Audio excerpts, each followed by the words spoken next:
Okay. Okay. We're doing a remote podcast. I don't generally like to do these because they're a little hard technicalities. So we'll see if this will work. But I couldn't get Bret to drive down from Indiana for a 3-hour podcast. He's very selfish that way. Anyways, my guest today is Bret Carpenter. So I met him, I think it was 28 years ago, 29 years ago, actually, because it was like a year before I got married. So I've known Bret longer than I've been married. He came through the downtown preaching in San Luis Potosi one of the very first days we were there and met me there. He had moved to Mexico because that was the only way he could figure out how to learn Spanish. I guess no one ever told him about language classes.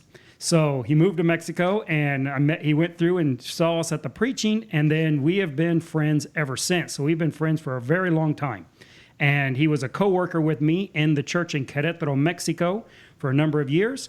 And at the moment, he is in Indiana, where he is from. So I got him to come on the podcast because he took issue with a few things I said about creationism and teaching creation in science class and those things. So he's gonna set me straight. So I'm looking forward to this conversation.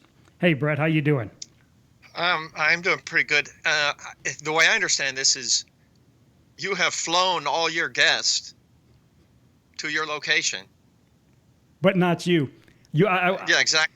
I would have paid And, your McDonald's meals if you would have come down. well, now you tell me. A couple of things you just said right now. See, I've taken issue with so many things you said. I like you, and I usually agree with you, but lately on your podcast, I'm sitting there yelling at the screen. No, what is that? Are you yelling at your wife too? Does she get in on that? Yeah, Turn him down a little bit. she's with me. And yeah, Is she mad at always me, or agrees. is she on my side like she always was? No, she's on my side now. Um, and you said have been friends ever. We met like 20 years. No, we haven't been friends ever since. There was many chunks in there where you were not my friend, or I was not your friend. You've always If been you my remember. friend. I don't know what you're talking about. Okay. I don't know Well, what chunks you're talking about, or. So yeah, let's start with the science thing. What? Go ahead. What? well, wait, no.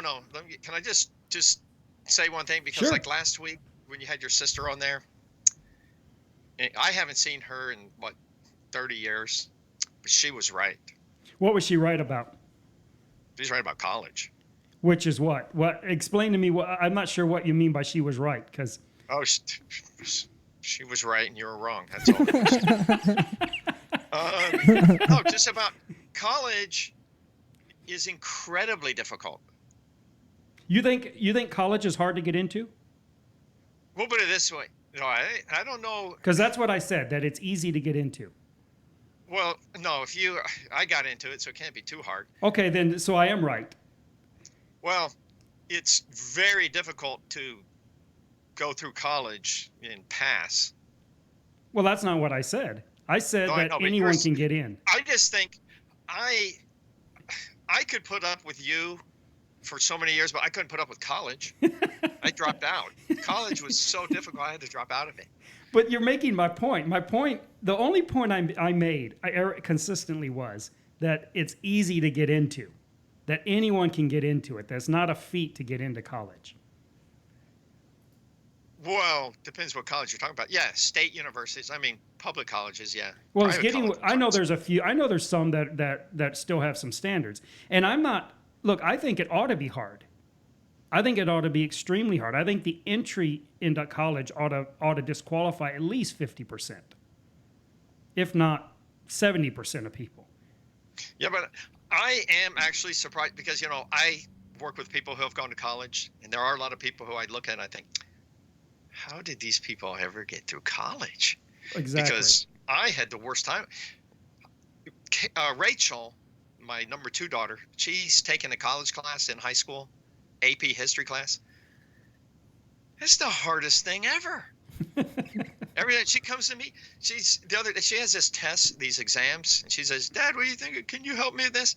And I look at these things, I'm like, every time I try to help her, I give her the wrong answer every time. But let me just give you an example of one of the questions. All right. It says, it's talking about the early colonial history, and it says, from 16 something to 16 something, there were this many slaves in the colonies. And then it goes the next 10 years. In this period, there were this many slaves. The next 10 years, there were this many slaves. And then the question is, what does this tell you about the price of potatoes in the colonies? And I'm like, I didn't even know we were talking about potatoes. I didn't know what's going on. And then I have this really smart friend who's a historian, and I give him these questions, and he's just like, yep, that's it. And he's always right. And I'm like, some people, when you're talking to, I think it was Adam Newman, and you're talking about there's some people who are informed and some people have a high IQ. Uh-huh. Well, I'm neither of those. This is true. I actually failed my IQ test. There are people who always tell me, you cannot fail an IQ test. I failed my IQ test. You know what it was? Let me just show you this. Wait. The IQ test, I'm just going to show you in this piece of paper. The way it was set up was like this. I don't know if you can see this. Yeah, I see it. Paper here. Well, so what I do is I answer the questions. Then I open it up. I answer the questions. And then I go to the back and turn it in. And they said, and they come back and they said, well, why didn't you do all the questions? You only did half the test. I said, well, what are you talking about? Well, they said, well, you open it like this, and then this opens, and you do these, and then this opens, and you have to do all these. Well, I didn't see that was folded. And that was the one part of the test. That was the pass-fail part, if you could open that. But I actually did fail my IQ test. I'm like, oh. Well, this is looking promising for me in this debate. Okay. Don't count on it. Especially when you were talking to Mike Pemberton. Hold on, and it started off, and I was kind of on edge. But then when you got into the creation evolution thing, I was just... I was almost in disagreement with about every single thing you guys said. Okay, well, that's good. Hold on a second. We got some noise in the line. Do you hear it? I don't think it's the cables. I think it's the connection. My side sounds fine. Give us 1 second. Mute me. Is that what you're doing to kind of get out of this? We're good. Yeah. Okay. I don't know what. It's probably the phone line gives it. We're having like a click in the line. So I think it's working now. Okay. So let's go into that. That's a good conversation. The science. So what didn't you agree with me and Mike Pemberton? Well, see, if I would go through, we could probably go through the entire thing and every single thing. I was like, no, like probably starting off when you said talking about. Okay, so let me start. Should creation be taught in schools? Okay, this is my point. My main point is creation is not science, and therefore should not be taught in science class. I didn't say it shouldn't be taught in schools. I said it shouldn't be taught in science class. You can have a theology class in school. That's fine. Yeah. Okay. Well, I would say, well, then do you agree that evolution is not science? Well, how is it not science? Well, how is creation not science? Okay, that's a good question. So here's how I define science. Science is natural explanations for natural effects or natural occurrences. So if it's not a natural explanation for a natural occurrence, then it's not science. So if you're given a natural explanation for a supernatural occurrence, that would not be science. If you're given a supernatural explanation for a natural occurrence, that would not be science. It doesn't mean that either one of those are wrong. You can have a supernatural explanation for natural occurrences. And that's not necessarily, I'm not saying that can happen. That certainly can happen, and that could be the explanation for all natural occurrences. Now, it's unlikely. So you can say that every baby that is conceived is done so by supernatural means. Okay. But that's probably wrong. But it's not. But it could be. So when the Bible says that God creates the babies in the womb, does that mean that He actually does a act of creation in the womb? Try mute. Hold Okay. on. Hold on 1 second. Try muting one. All right. No. Next one.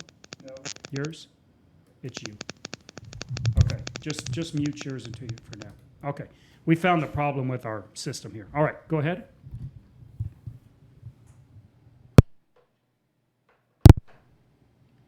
Oh, hold on. Oh, shoot. Hold on, Brett. Hold on. We're having trouble. I lost everything out of there. Hello? Can you hear me, Brett? No, I don't have you. Hold on. Oh, Voice. I've never heard anything go bad. Okay. No, that's good. It's him. It's the phone. Okay, go ahead. Sorry about that.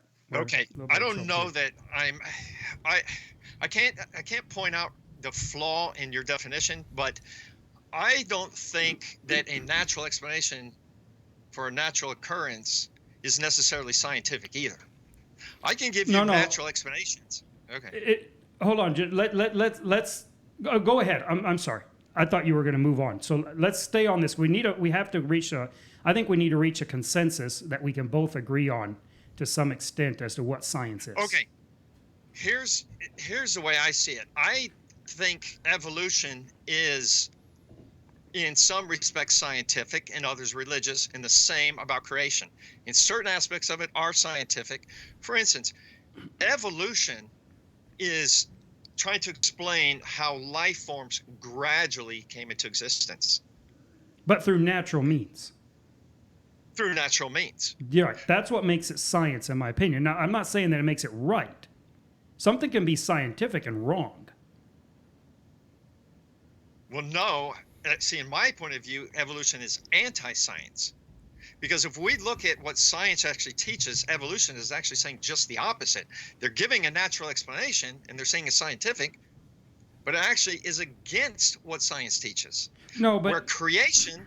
Well, go ahead. I'm sorry. Go ahead. Well, no, I'm just saying it's...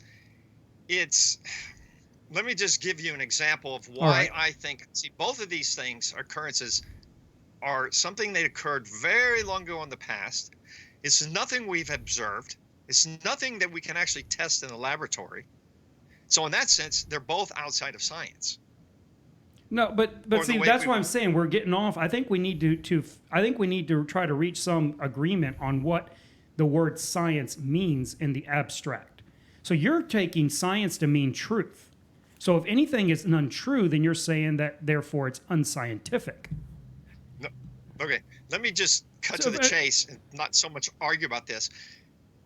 Is all I want taught in schools is where evolution would say these things came into existence over a long period of time. I just want to give the evidence, the scientific evidence, that these things came into existence abruptly.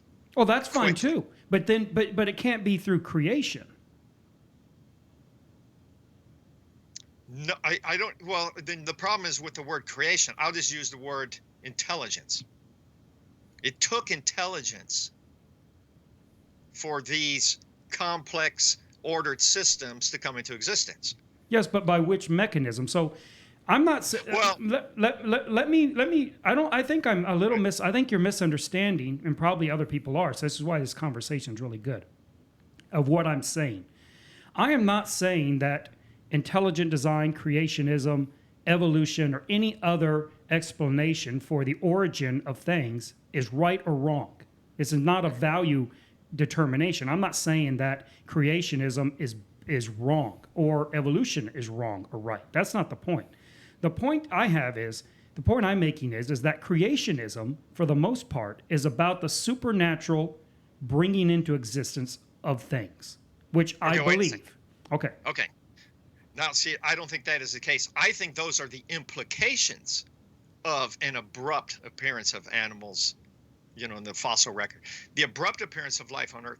I think the implications are supernatural. No, but okay, you don't have to teach that. No, but let's say we have the abrupt. But what is the process by which they abruptly came into place? So when God made Adam, what is the actual process by which this happened? Was there any natural process involved in that? Because that's what science is, and the way I define this goes back to the way I define science. Here's the thing. Go But how ahead. can we possibly test this? We cannot test this. Well, there comes a point where we can't. And at that point, Well, science well, ends. But that's the end of science. Yeah, but it's the exact same with evolution. You can't go back It before is. the beginning. Exactly. What are you saying? And so this is how again, going back why I say I think we need to talk about how we're defining science. What we think of as what is science. You are using science as truth.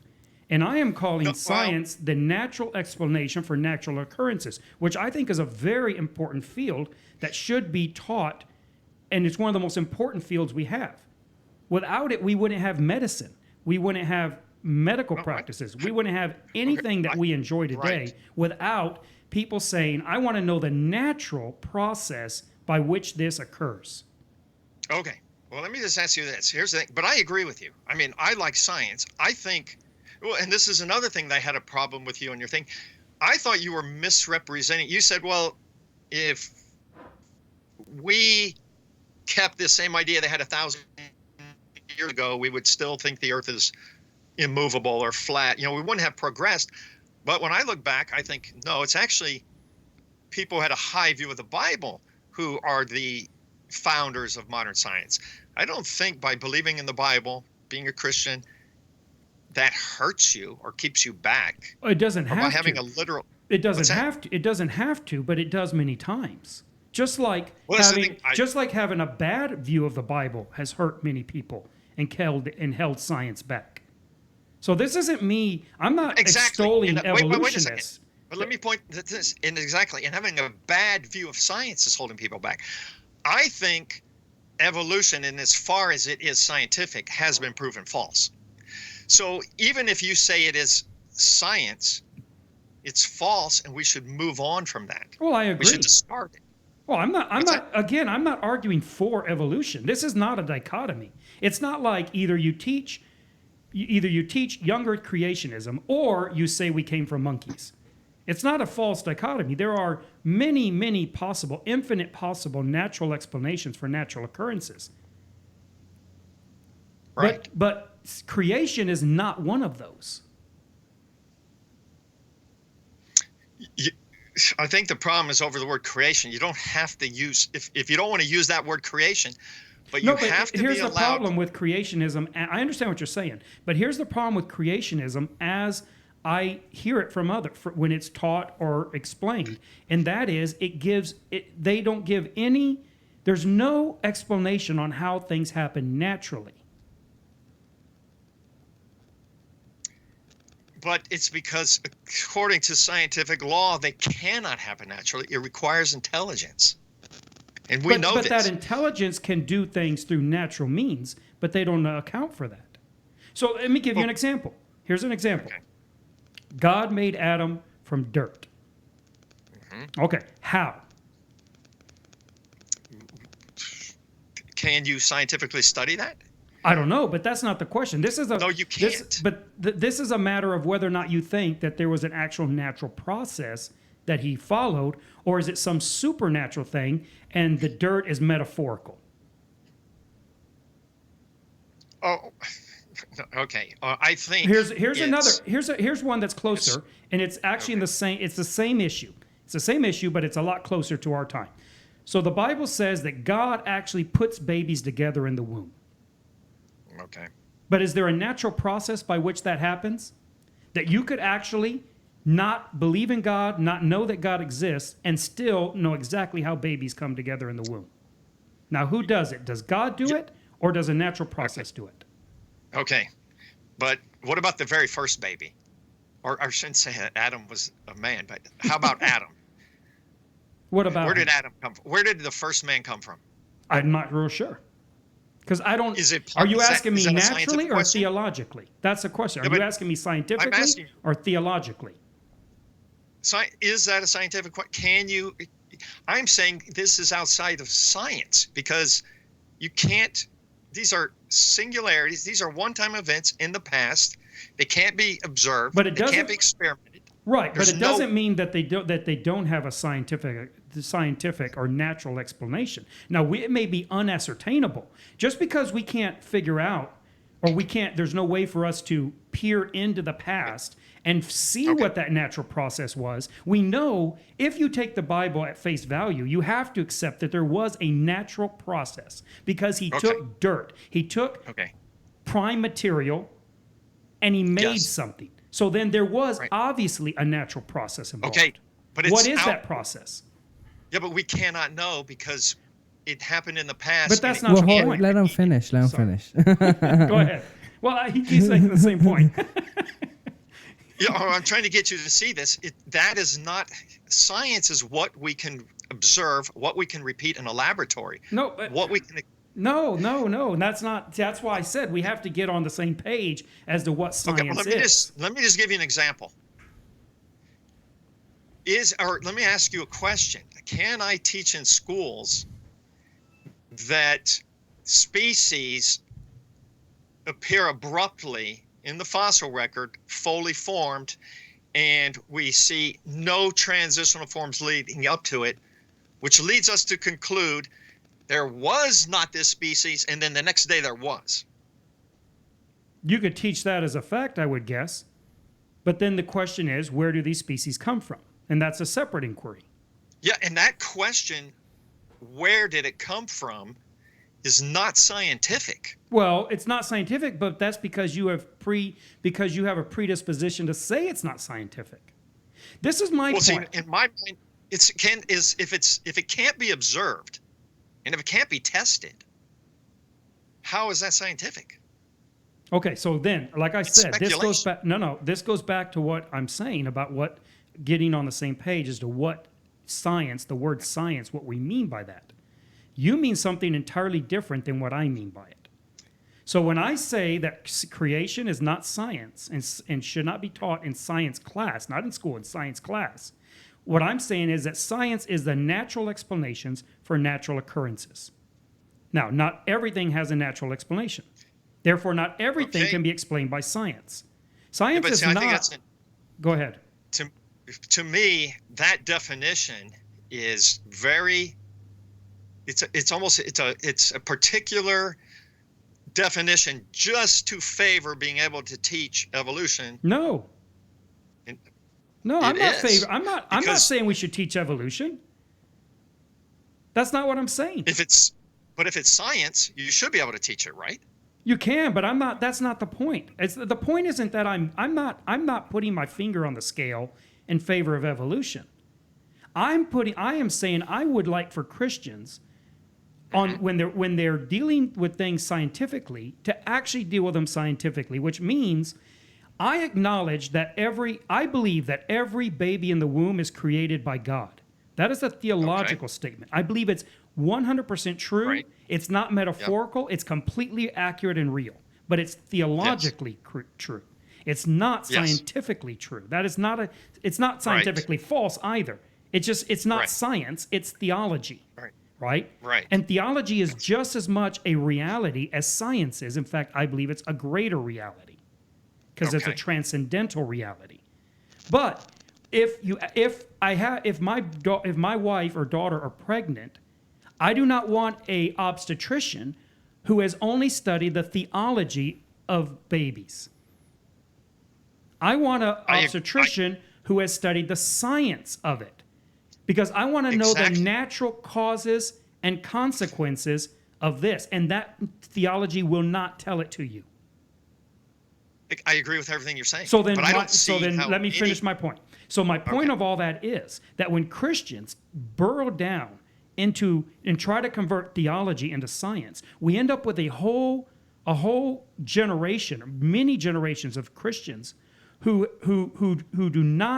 are scientific lightweights. They cannot explain the world around them in any way that is meaningful in a material sense. Very meaningful in a theological sense, but not in a material sense. Go ahead. Okay. This is why I think you're misrepresenting creationism. Because I agreed with everything you said. I don't think creationists want to teach that God is creating the babies in the womb. I don't think that's what they're asking to teach in schools. I think they just want the evidence for an abrupt appearance of life taught alongside a gradual appearance, and point out the flaws. As far as Darwinism, I remember Mike Pemberton saying, the Scopes monkey trial in 1925, well, they won the debate, but they lost it. Well, I agree that with the Christian side of that argument, that evolution should not be taught in high schools, shouldn't be taught in schools. Every single thing you said, there's so many things about evolution that you see the evolutionists that is true, and I can't think of one single thing that Darwin teaches that has been proven to be true. I think every single thing that he taught has been proven to be false, scientifically, everything. Okay, so that we'll get into that in a minute. What I think is important, at least from my perspective, what's important for me for people to understand, is why I'm saying what I'm saying. And the reason why is because I find that Christians have become increasingly disconnected. I'm not saying every single Christian. I'm talking about Christianity in general, and the overwhelming majority of Christianity, perhaps, has become increasingly disconnected with being able to explain the things that are going on. And you find very few Christians who are truly active in the scientific community. The ones that I do find that are active actually agree with me on this. Well, so far, I'm not hearing anything that I disagree with you about. Except for, I don't think that evolution is taught in science, right? In the schools, in the science classes mostly. Evolution is taught in science, yes. But what they're teaching in the science classes is demonstrably false. Okay. It just isn't true, and it's being taught because of the religious implications of evolution. That there is no God. That may all be true. That's not my point. My point is Christians don't have a scientific response to it. Not one that I've heard. I don't think that Christians are want to teach a theology in these classes. They just want to show the evidence. That's all. Disproves. No, listen, the evidence that disproves evolution, and just by doing that, the implications will be obvious. But that's not science. But no, I mean, I'm okay with them. Look, I am fine with. I am fine. Let me finish. I am fine with saying, look at this fossil record, or look at whatever other evidence, and this proves that this proves that these points of the theory of evolution are false. Fine. Okay. I don't have a problem. That's not a problem. But that's not creationism. No. Well, what to you is creationism? If I teach, for instance, go ahead. Let me just the idea of irreducible complexity.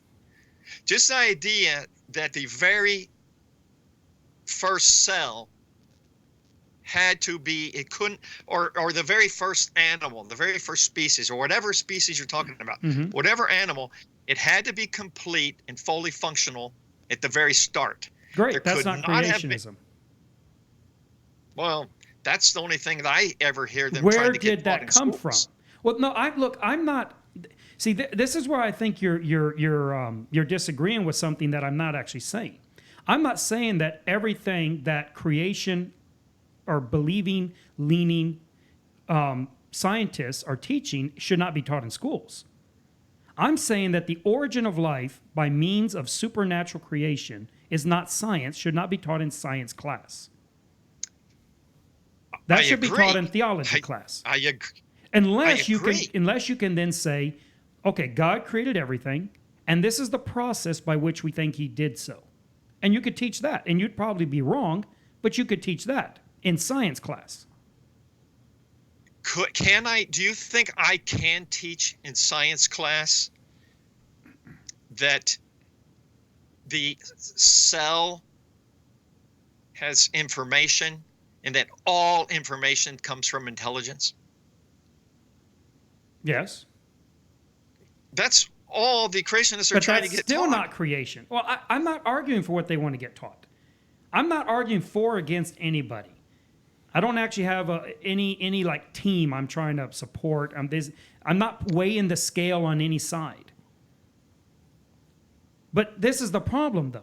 Creationists are going to all this trouble, right, to disprove theories of evolution by means of saying all information comes from intelligence insofar as we've been able to ascertain. Now, you cannot make a broad statement that all information always comes from intelligence, because we haven't seen all information, we haven't tested all information, and we haven't tracked it back. And then the question that I would ask if I was a atheistic evolutionist is there any information out there that did not come from intelligence? And how do you know that? If all information comes from intelligence, what is the process by which that information was introduced in the world? And creationists have no answer to this, other than to say he supernaturally did it. Okay. Well, so far, see, I still think you're misrepresenting. If every single observable occurrence since the beginning of time is that information comes from intelligence, and then you're just going to say, but we haven't tested everything, we haven't seen it, so there still is this possibility. No, that's not what I'm saying. I'm saying that's what could be brought up. But the second point I made was even the more important one, which is this. Well, wait a second. No, hold on. That was that we can put that one aside, and I'll just grant you that one. The second one is the one you need to focus on, and that is the question is, if information comes from intelligence, by which means does it come? How does it come in? And this is what I'm saying. We cannot know this. But how do you know you can't know cannot be this? studied. How do you know this? Because there's no way to experiment. There's no way to observe. There's no way to test. But here's my problem with Christian view. This is my problem with this is what I think is the issue with wrapping up creationism into science. It leads to that theory. It leads to that prejudice. That you just throw up your hands and say, it can't be tested. It can't be known. There's no way. But says who? How can you test something? Well, I'm not a scientist. I'm not even close to one. What I know about, what I have seen with scientists is they don't accept a can't. Now, it may be impossible, but they don't accept that. And they continue to try to find some way of ascertaining. Wait a second. Go ahead. When when I'm going through my house looking for my glasses and I find them, I don't keep looking for them. But no one's found the explanation. You're saying we haven't found this scientific explanation. Right. I'm speaking in the context of science. Yeah, but a theologian doesn't care one way or the other. But what I'm hearing from you is that as long as it's natural, then it's somehow scientific. Right. That's exactly what I'm saying. Science is the natural explanation for natural occurrences. That's what it is. Science is natural, but that doesn't mean everything that's natural is science. No, but science science is the natural explanation for natural occurrences. It's not nature itself. Okay, let me just give you an example. Scientifically speaking, I can go into, any encyclopedia and look up the second law of thermodynamics. Now, as far as science is concerned, all natural processes tend to degrade. They tend to go from order to disorder. Right? Is this scientific? All closed. Yes. All closed, all open, all systems. The only difference between a closed system, isolated system, and an open system is in a closed system, entropy is slower than an open system. Open system entropy increases. There's actually a faster disorder. Okay. So all systems tend towards to decay. Well, we haven't tested everything and we haven't been everywhere, so there's always that chance. Now, what I'm saying is this is what evolutionists are doing. They are actually striving to prove a theory which goes against what we call science, the second law, and calling that science. That's anti-science. No. That's against what we know is true. Okay, but that's only anti-science in your definition of science, which is, again, where I said this is the Is problem. the second law second law a scientific law? But that's not the point. Again, Is it science? Let me ask you this. Is it science to try to prove a theory or look for evidence for something that goes against sure. the second law of thermodynamics? Sure. Okay, let me give you an example. Is it science to say that the Earth is flat? To have a theory that says the Earth is flat, and then to go out to try to prove that theory false. Is that science? Right. Yes. Okay. And what happens when you go out and prove, but wait a second, what happens when you go out and you see it's circular, but then you insist after that, no, I'm going to keep, even though after you found the answer, you found the truth, you continue looking to try to prove it's flat. That's what evolutionists are doing. Well, that may be what they're doing. No, it's not anti-science. Yes, it is. No, because science, again. Is it, let me ask you this, is it science to right now, do you believe, I don't know which side you're on anymore. Is the world flat or not? Look, again, I go back to the very beginning that our disagreement is on what is the distinction. What is the definition, of science? Let me just give you, let's have a little break here. I just bought myself a new Android. Oh, you just never learn. You never learn. This phone is better than any iPhone I've ever had. Okay, you'll change your mind later, just like you've always done. You've said that about every single phone. Oh, this thing is great. This thing is faster. It has more 3-day battery life. 3-day. Tell me any iPhone that has a 3-day battery life. Well, any Android would have a 1-month battery life with me because I would never use it. It would just sit there. Anyway, what's the point of that? Is it scientific for me to find a natural explanation for how this gradually came into existence? Let's say I have this idea. Of course it is. That's exactly how it came into existence. No, I'm saying over millions of years without intelligence, just all natural process. You can look for it. That would be science also. It's probably doomed to failure, but go for it. Yeah, but this is my point. Is that a valid? You think that's a valid, even though we know this was made in a factory? You think it's a valid science after we know the answer to still continue looking, and you call that science? That's anti-science. It's not anti-science. It may be foolish, but it's not anti-science. Look, going back to the flat earthers. So you have, hold on. Doing research, investigating something you know is false. But here's the problem, Brett. We have had too many times in history where we've investigated things we knew to be false and come to find out they weren't false. They were actually true. We have had complex, we're not talking about easy things like an object you hold in your hand always. We have had complex, very complex theories that have been believed to be false, then proven to be true, according to them, and then, oh no, proven to be false, and then now they're true again. Because they find other evidence. Because some crazy person out there refused to accept whatever answer was the common thing. Right now, it is known to be true by 90% of scientists that the world is going to catastrophic global warming. Is it anti-science for some scientists to say, you know what, we think that whole conclusion is wrong, and we're going to continue to research this and see if it's actually true? No. There's just too many examples of this. So when you say but here's the thing. So you think it's possible that this thing, just by pure natural processes, this thing came into existence? I don't think it's possible.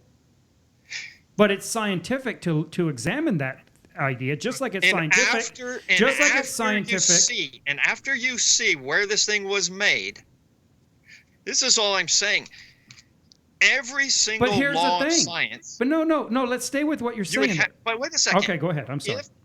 If it's true what you're saying, if we continue to seek for this natural gradual evolutionary process for the existence of life, you would have to throw out thermodynamics. No, but hold on. You would have to, I understand what you're saying, you would but have hold to on for a throw out second. every law. It seems to me that it's a total waste of time. Hold on a second. No, hold on. First of all, I'm not doing anything. Okay, I'm arguing for the abstract, the epistemo. I'm not even arguing for them. I'm arguing for the abstract, and only as it benefits Christianity. So let's go back to your example. You are taking an example that is it is not a good argument. It is not a good example of your argument. It's actually a great example of what I'm saying. You're holding up a phone that you can give me the address of the factory, the name of the engineers, the architects, the designers, the project managers, the superintendents, the foremen, the linemen, the people that actually put every screw in. You could give me the name of all those people and you say, is it reasonable to go try to find a purely, how would you put it, a purely organic process by which this could have popped into existence over a long period of time? Okay, you give me all of that data on creation, and then I'll say it is. So you tell me exactly how creation happened, the way you can show me how the natural process by which that phone actually came into existence. Give me that process for creationism. You say you don't have it. No. So then it's not. Then it's a non sequitur. I think you're misrepresenting my position. I don't know what your position is. I'm just telling you that your example is that you have something that you can prove the actual natural process by which it came in. Well, then how could you say it would be unreasonable? Hold on a second. If I've heard that they have found, I don't know if it's true or not, but I read that back in the days of ancient Egypt, they have actually found an ancient steam engine. Okay. Have you heard of that? No, I have not heard of that. Have you heard that they found batteries at that time, ancient batteries? I've read that they have found something they think might be batteries. Okay, let's just say it was a battery. Okay. You don't know who did it. The only thing you have is an old battery there. Implications are very obvious that this thing was created, right? Yes. Was built, was made. This is all I'm saying. But that's not even close to being what creation is. The only thing that creationists are trying to get taught in schools, and the only thing that I see is the scientific evidence. And yeah, you're right. It gets to a point where you can't go any further. And you're calling this a science stopper. And I agree. How can you go back to a point that you don't know and you can't test, you can't observe? Yes, you're right. It is not science, but I just don't see how evolution is any different than that. I just look at evolution and I just think it's total speculation. You know, the Big Bang Theory. Well, what is this science? Is the Big Bang science? It is science. I'm not convinced it's good science. I'm not convinced it's accurate science, but it is science. Okay, but wait a second. You're not convinced that it's good science. I don't agree with. Look, this is. I told you again. I'm not good science in the way you're using it. I'm not convinced that, like I said, accurate. I don't think that they're right about their conclusions. Okay, but you said you don't know that it's good science. That's all I'm saying. Evolution is bad science. Well, it's only bad science if it proves to be wrong. It has been proven to be wrong. Okay, fine, but that's my point. But it is science in the sense of what science is. If I said that a banana blew up and turned into an apple because certain enzymes interacted with other molecules in the air, that is all a scientific explanation.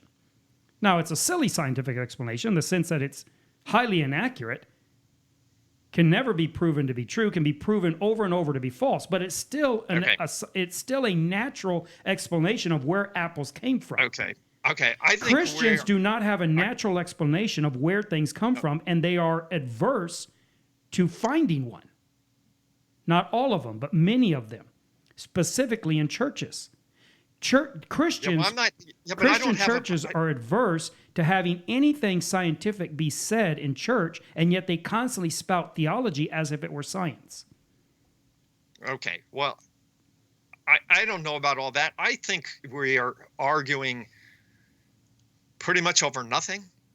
I think I actually agree with you to a certain extent.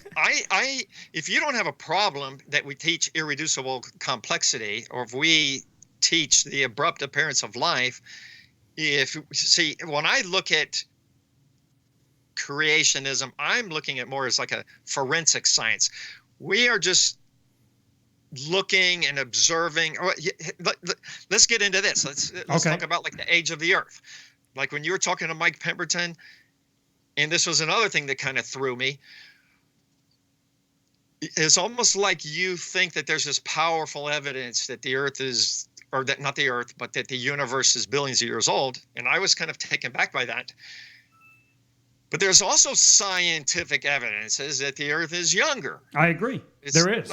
Okay, well, and there's also evidence that it's older, like for instance, light. Now, Mike Pemberton gave wait a second. a different one. He gave the fossil record and the geological record as evidence, and I'm not sure about that. Okay. That to me is not real conclusive in my mind. Okay, well, I think there's a whole lot of geological evidence which would point to a younger Earth. More so than an older Earth. I think there's a whole lot more evidences for a young Earth, but as long as that can be taught in school alongside the evidence of her older Earth, I don't see a problem. I don't have a problem with that. I think all viable theories should be taught in science, and not just one. So I think that global warming should be taught, but I think also the theories that there is no global warming should be taught in science with evidence being presented. But it has to be natural evidence for natural occurrences. It can't be because God made it so. That's not science. But here's the thing. I do agree, because I've never wanted to teach in high school that God created these things. I just wanted to teach that there is good evidence that these things came into existence abruptly, quickly, not over 1,000 millions of years. Okay, fine. Look, that's not the issue. But again, the problem I have with Christians on this issue is that's where they stop. So now I want to know, let's look at these species that appear suddenly in the fossil record. Do you believe that every species was created in situ by God supernaturally? That there is no natural process by which that could have occurred? Well, no, not by the definition of species they're using today. Well, any definition, I don't care. Oh, let's say. Well, no, I think dogs. God created each animal according to its own kind. Okay, a biblical kind. So what is a kind? This would be, well, I think today they would call it a family. So I think all canines, the canine type, which and there's hundreds, maybe thousands of species of canine, but they all came from original two kind, the canine type. And then from that, no, I don't think. So you don't think there's any possibility. So you don't think there's any possibility that the canines might be related and came from a different animal? There's no way that could possibly happen. No. I think there's definite, distinct animal types. I don't think there's a common. I don't think all animals have one common ancestor. No, I don't believe that. But do any different kinds have a common ancestor? Oh, the species do. Like poodles, no. I'm not talking about species. Do. I'm not talking about that. I understand what you're saying. So there's no way that felines and canines have a common ancestor. No. And how do you know that? Because of scientific evidence. Like what? The genetic evidence. Well, explain that. The main argument that Darwin used for his theory that there's common descent, common ancestry, is he saw, like in bats and birds and whales and animals, they have a similar structure. They have a large bone going down to two smaller bones, out to a smaller group of bones, and you see the similar pattern and so many different animal kinds. And so he thought, well, we all have one common ancestor. But they discovered scientifically, the geneticists, that the genes are different. I think it's called pleiotropic genes. Genes control more than one characteristic. So let's say you have a gene that controls the lens of your eye.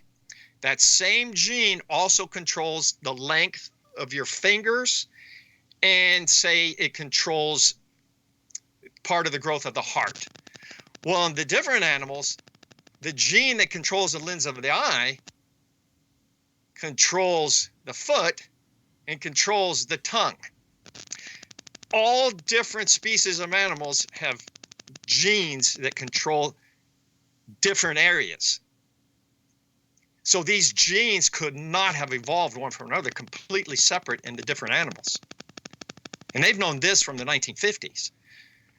That just completely destroyed the idea of homology, that there is a common ancestor, because animals are completely separate in the way they were designed. Right. And so then the question I have is so when, let's say you have canines. So you have the very first one, he's created supernaturally without any natural process involved. Well, I don't know how God did it. Well, here's the problem. The moment there may be a way he did it, then you're getting into a natural process by which you can't discount any possibility. I'm not, but it's pure speculation, and it's outside of Well, science. Absolutely. Well, it's not outside of science. Well, That's like saying that believing that there are other planets beyond our solar system is outside of science because we can't see them until we build a telescope that is large enough that we can see them. But that is science because it's observable. But it wasn't observable, and it didn't seem like it could possibly be observable. Okay, but until somebody figured out how to build a telescope. I'm just being reasonable. It's like gravitational waves. It seemed like completely impossible, the gravitational waves, and that they could be measured until they actually were able to do it. If someone wants to spend their time and go back and try to look somehow, go fly out faster than the speed of light and look back and capture that light of what was happening, go for it. It's a total waste of time. It's just like the SETI telescopes, the radio telescopes all over there trying to detect life. Yeah, they're spending billions and billions of dollars. Total waste of time. You see, I think you're calling this science. In my mind, it's not science if it can't be observed. To me, it's hypothesis. It's not a theory. Theory has to be testable, has to be falsifiable. It's total speculation. It's just like the inflation theory. But see, here's going back to where I'm at on this whole thing. And that is that I think too many Christians have that same perspective you're expressing, which is that basically everything that isn't in the pages of Genesis is therefore a waste of time. You're never going to be able to prove it one way or the other. But we've been wrong.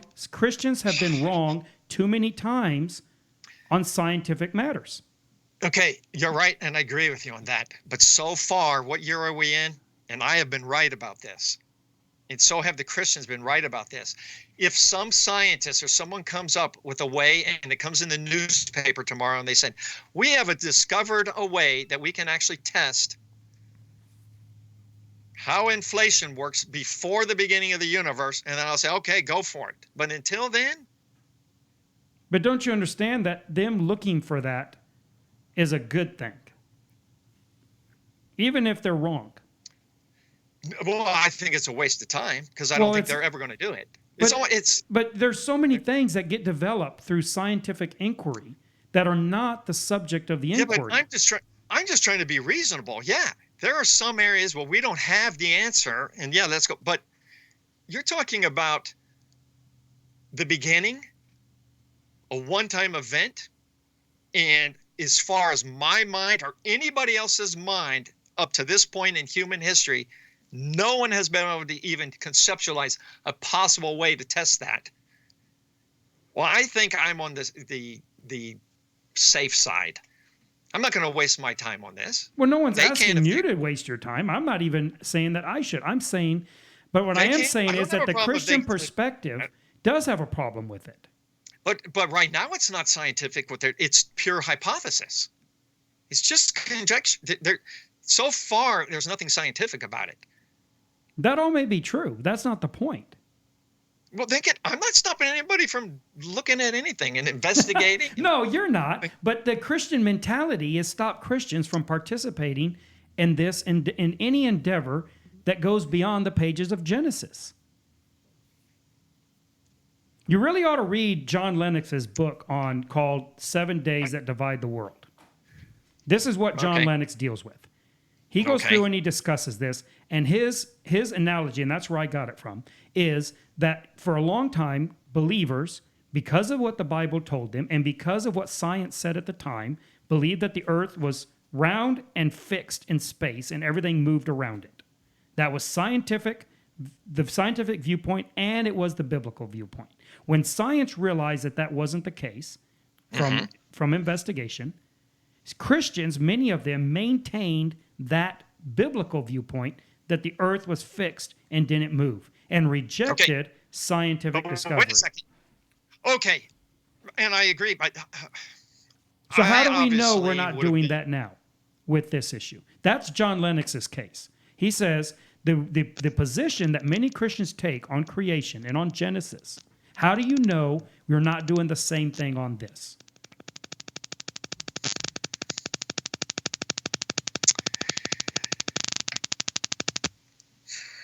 That's the problem.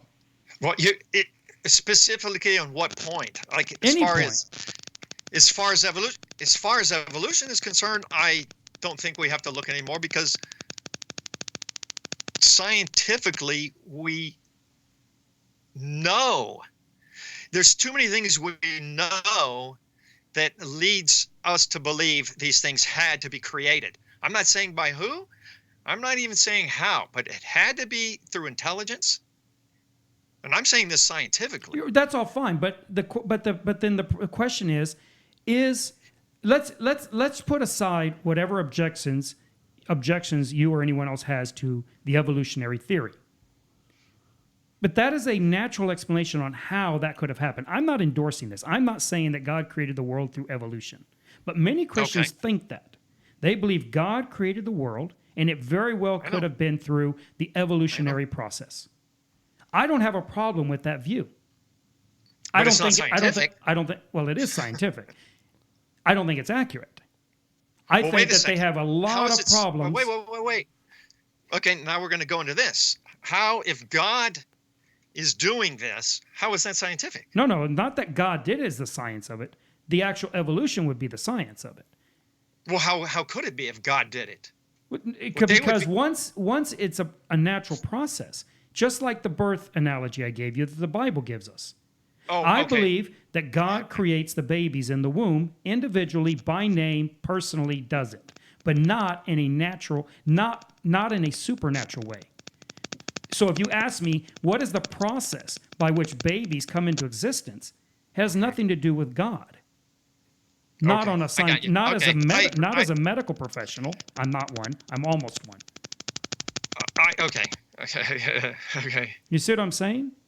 Right. No, So where would medicine be if Christians would have enforced a dogma that said babies pop out of nowhere with there is no natural means to investigate any natural cause is to doubt God? Where would medicine be today? This is my problem with what you're saying. That's it. Christians aren't saying this. No, they are saying this. That's exactly what they're saying. Not all Christians are saying this. Not all Christians are saying this. But enough of them are saying this that a brilliant mathematician like John Lennox wrote a whole book trying to explain to Christians why this is a problem. I need to read that book. Yes, you do. I need to see what he's saying. So you have people like James Tour and John Lennox who are saying that this is a bad view of Christians. James Tour, I don't know if you're familiar with his work, but he's a nanotechnologist, a Well, nanoscientist. I've listened to some of his things because you told me to listen to him, so I listened to some of his And stuff. he gives fits to the origin of life people, saying that they have not answered the questions. So he talks a lot with the origin of life people, and he rakes them over the coals that they pretend that they have answers, and he says, "Look, you guys haven't answered anything." Exactly. I agree. I like that guy. But I do too. I love the guy. But look how he does it. In fact, he just did an interview recently with with a podcast called what's the name of that podcast? Unbelievable. In Britain. Justin Briley. Yes, Justin Briley. He had him on along with one of the leading origin of life scientists, and they had a debate.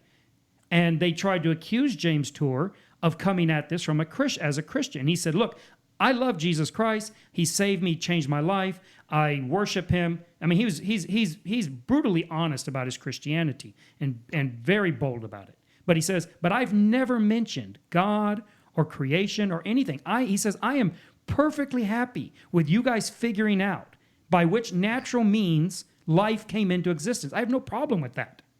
It doesn't mean anything to me as far as a Christian. It doesn't change the way I believe in God.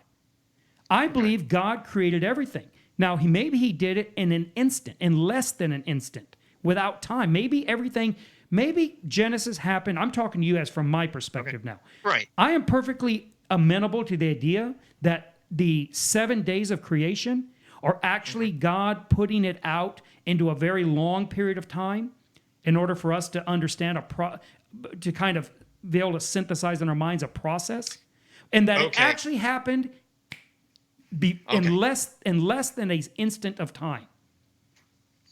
Everything happened, boom, instantaneously, perfect order. Okay.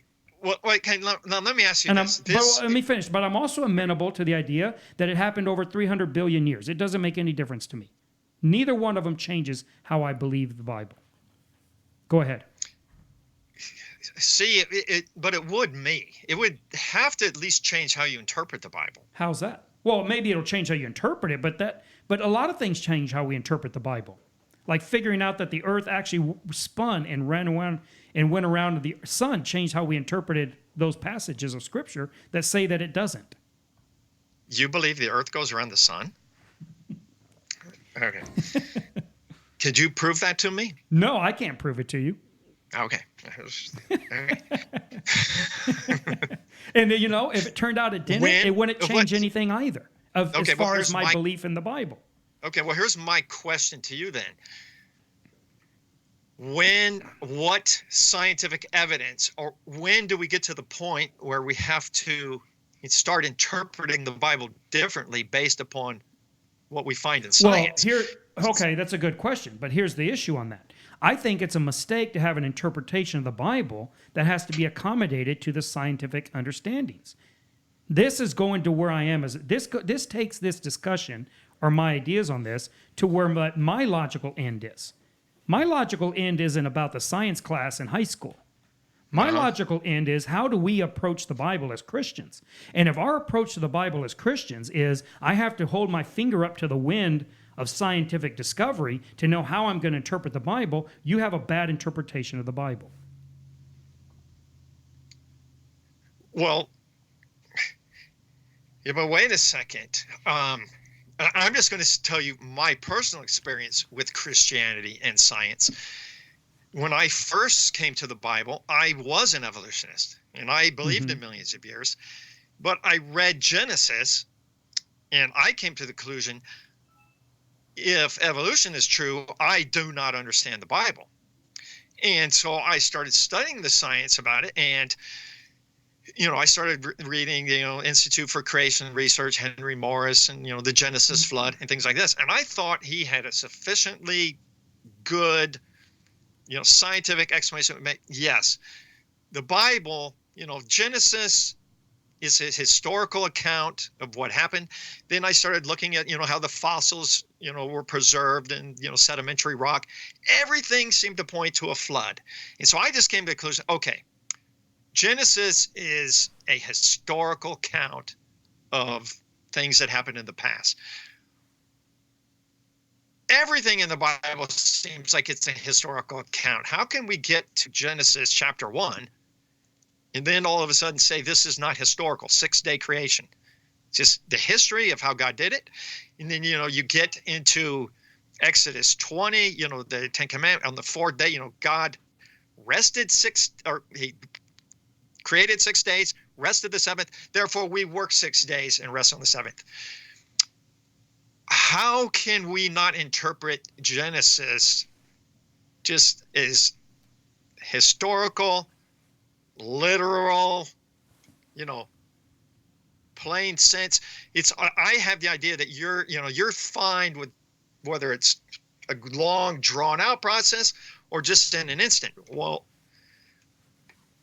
or anything in between.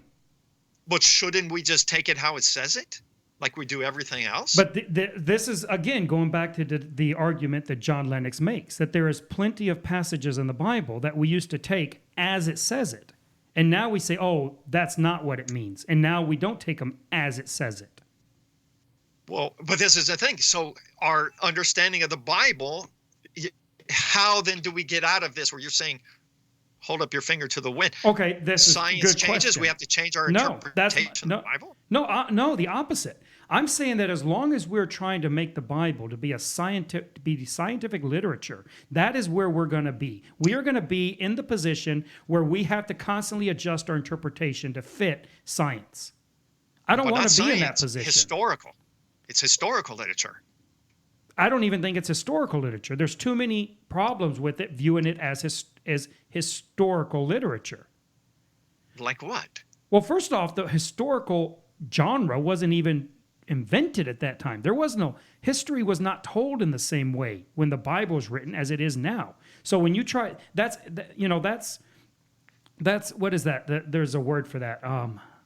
Anachronistic. You're taking a genre that has been invented recently with rules and ideas recently, and you're trying to put that back into time when it didn't exist. It's like thinking, how did Adam drive to the grocery store? You know what I'm saying? Same way with science. Scientific method didn't really exist back then. So trying to put that back is anachronistic. Now, this is not to say that it's inaccurate. I'm not saying the Bible is inaccurate. This is the example I often give. So you can tell me what you think of this, and I may have told you this. But if a scientist writes a love letter to his wife, let's assume he's a very moral scientist and he's writing it to his wife and not to his mistress. So he writes a love letter to his wife. In the love letter, he says, "Whenever I'm away from you at the laboratory, my heart breaks." Now, is that an accurate letter? It's accurate. It is, but it's not scientifically accurate. Does that make it less accurate? If something is scientifically inaccurate, does that make it less accurate? Okay, but then don't we have the problem? Because when we read about the resurrection of Jesus, we say that's historical. I understand what you're saying. Well, there's this thing, as far as I can see in the Bible, every single time that Jesus refers to Genesis, it appears he's referring to it as historical. But what do you mean? When I say it's not historical, I'm saying it's not historical in the modern sense. In other words, I believe that what Genesis accounts happened. I don't necessarily think it happened in a scientific sense. Well, I'm not. I'm the one who's saying it's not in a scientific sense. Right?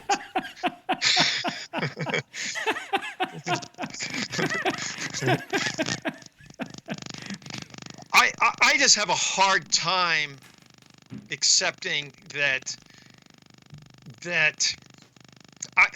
the universe is billions and billions of years old. Why is that? Why is that hard? Because I think Genesis is very clear, and I think you have genealogies, and I think. But most Christians realize or accept that there are problems in the genealogies of Genesis. Yeah, but a 1,000 million year mistake.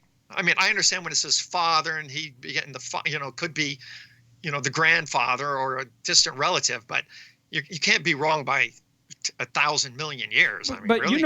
the historical, traditional, or Orthodox view of Christians for a long time on Genesis is that it was much longer because they believe in a gap between Genesis 1:1 and 1:2. As far as I'm aware, that actually predates evolution, the gap theory. Really? Yes. I just don't see a gap there.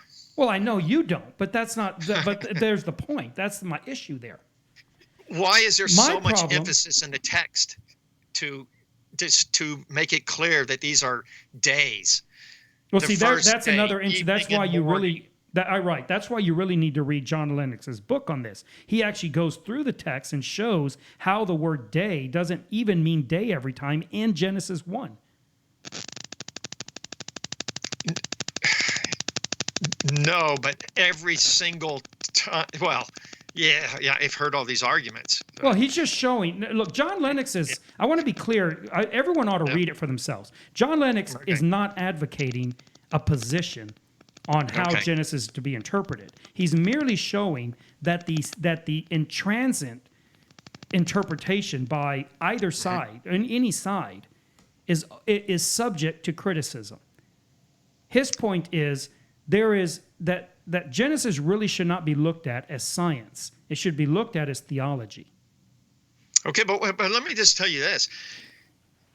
Genesis, when it talks about in each species created according to its own kind, I think scientifically that has been proven to be correct. I think, biology has shown this to be true. It seems to me, why should Christians be afraid or worried that, or even doubt that this is a literal, historical, accurate account of creation? It seems to me that going away from that has hurt Christianity. No, I don't think so. I think that going to that has hurt Christianity because they're misunderstanding why Genesis was written. The view now of Genesis is that Genesis was written to combat evolutionists. It was written to explain the scientific process by which things came into existence, and it does not, and it cannot, and that's not what it's for. Genesis is not about that. I find that the Bible, on a whole, is terribly misinterpreted by Christians. No, I understand that, but I'm saying as far as the scientific evidence, in biology, they were trying to prove evolution false, and I think they have. And I think that's given comfort to Christians thinking, the Bible isn't so ridiculous after all. But even let's look at it this way. Let's assume or let's pretend that in the next 10 years, science advances exponentially. Right. And they come out with conclusive proof that there was a common ancestor and everything came from that. Let's just say that. Let's just stipulate that happens. Now Christians are left here thinking, oh no, now Genesis is completely wrong. But Genesis never says that that's not the case. This is how it's been applied. But it does say, well, what does it mean that each species is creating according to its own kind?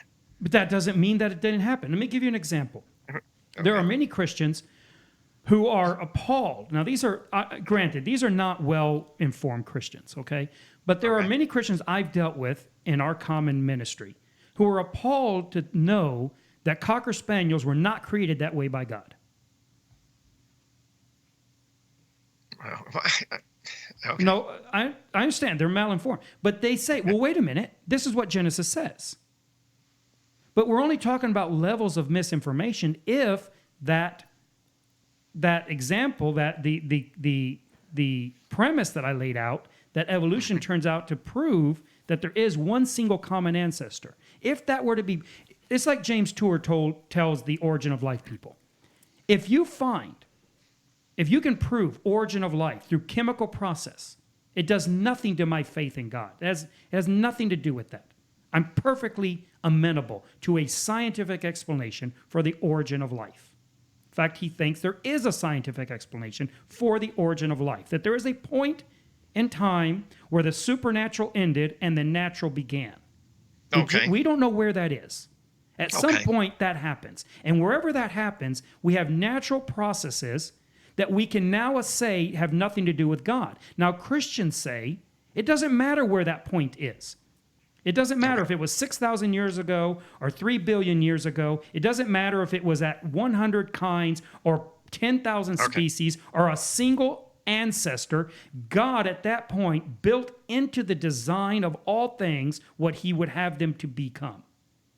Okay. And whether he did that in an amoeba or he did it in canines, felines, and so on, it doesn't make any difference. Okay. I understand his point of view. I would have to say right now, I strongly disagree. I think the Bible, I'm open enough to. I don't have a problem. Like, do you know who Hugh Ross is? I Reasons don't. to Believe. No, I don't know Okay. who he is. Well, I listen to him a lot. Very brilliant, astrophysicist who believes in an old Earth. He believes in millions of billions of years.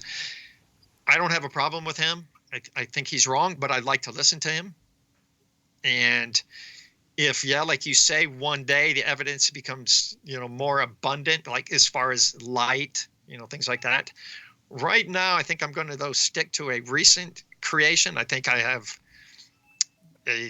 to me, it's the scientific evidence so far, I think, is more abundant on a young Earth than an old Earth, even though I do agree light is a problem for recent creationists. I think that's a difficult problem for them. But I also think a whole lot of evidence that shows a young Earth is difficult for the old Earthers. I agree. So I'm going to lean strongly towards a young Earth, but with enough open-mindedness that, I could be wrong.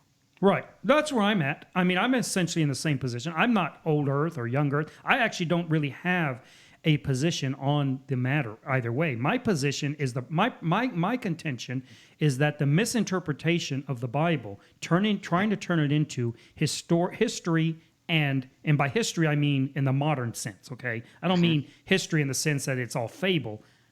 That history was told differently before than it is now, especially the Old Testament. I would have to.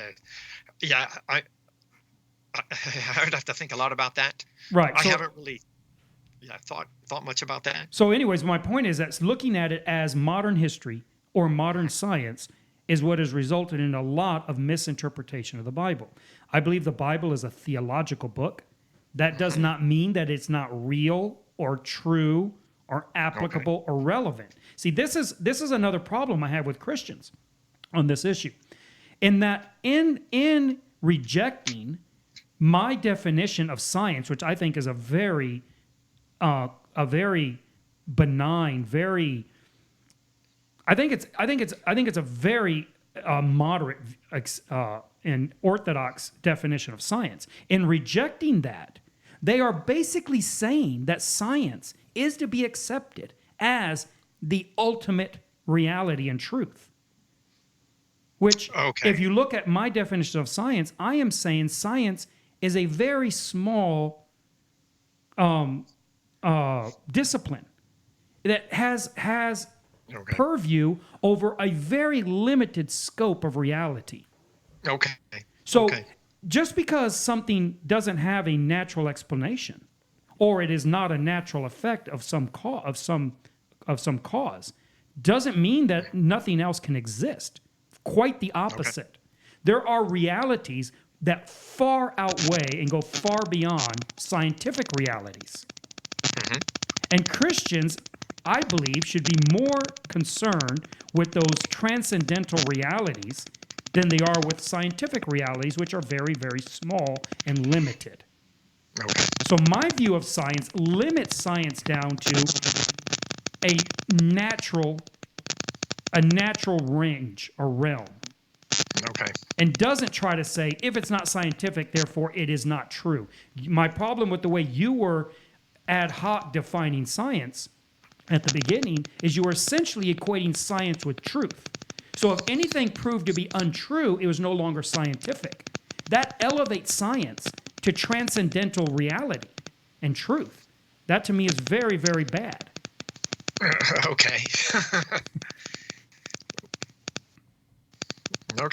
Um, can we talk about something else I disagree with you on? Absolutely. Okay. Well, and just so you know, because I mean, I could talk about this all day. Oh, We yeah. could go into different areas. We could argue and never get anywhere if you want to do that also. No, let's move on. What else? What else? You got? Okay. Well, I'm just trying to think. See, I thought when I came on here, I thought you wanted me to explain the secrets of Revelation. I thought I'm amenable to that. I was, the creation evolution thing I was interested in when I first became a Christian. I've kind of set that aside when I kind of got interested in Revelation, and, for about the past 5 years. And it's funny because whenever people call into you and they ask you about Revelation, you always do things saying, I'm always like, oh no, because you're always saying, well, I don't study this, but you don't like this, but you've come to the conclusion that there is no rapture. And I just know what everyone's thinking. And I don't say exactly that. I mean, fair enough, but that's not exactly what I say. Okay, but the way you say it is, but you don't believe there's a rapture, right? I think that the evidence is strongly against the idea of a rapture in the populist sense. All right. Right, but you never seem to explain it clearly, and it makes people think that you're thinking something different, because the way I see this is, in your mind, rapture means a gap. There's a secret taking away, and then there's a large period, 7 years or however long, and then there's the second coming. So in your mind, there's this gap. But not in my mind, but that is the populist interpretation of a rapture. And that's what so when somebody, whenever anyone asks me a question, I try to answer the question that they are asking, not the question as it could be interpreted by somebody else or myself. So if somebody asks me, do you believe in the rapture? I'm not thinking, how does Bret define the rapture? And do I believe in that? I'm not looking for, I'm not taking the easy way. See, I could redefine all the terms of the question in ways that I could give them the answer they want to hear. So if you were to ask me, do you believe in the rapture? I could redefine the rapture in my own mind in a way that is amenable to my perspective. And I can say yes or no, depending on what I think you want to hear. And they would both be accurate. I could say no. And I could say yes. Right. I just think that the people listening to you are misunderstanding you. But that's because they're not listening, because I explain all of that every time I give that answer. But I think, I don't know about every time, because sometimes I've heard you mention it and I think, no, they're going away thinking that you don't believe that there is a gathering of the elect, is what I think. But the Bible talks about this guy. The Bible talks about Jesus comes back, and they're saying, Michael doesn't believe that. No, what I think you have come to understand is that there is one second coming. Jesus comes, and that's when he gathers the church, right? Correct. That's what I lean towards. But see, that's not the rapture. That's not the rapture. Yeah, but exactly. But they're thinking, but Jesus gathers his church, right? The Bible talks about it. Right. Okay. Yeah. Okay.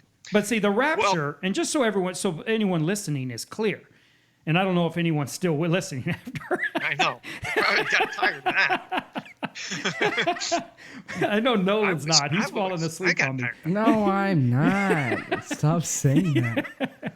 What, is he sleeping? Yeah, Nolan's falling asleep. He can't see you when you go to the camera. Oh, you can't see me? No, he can only see me.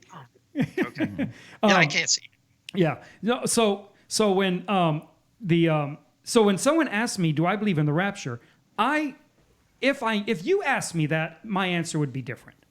If people that I know are asking me, do I believe in the Left Behind series, the Timothy LaHaye, the populist view of the rapture, the dispensationalist Scofield Bible view of the rapture, then I say, no, probably, I don't believe in it. I'm not committed to it. I'm open to it. I'm willing for it to be proven.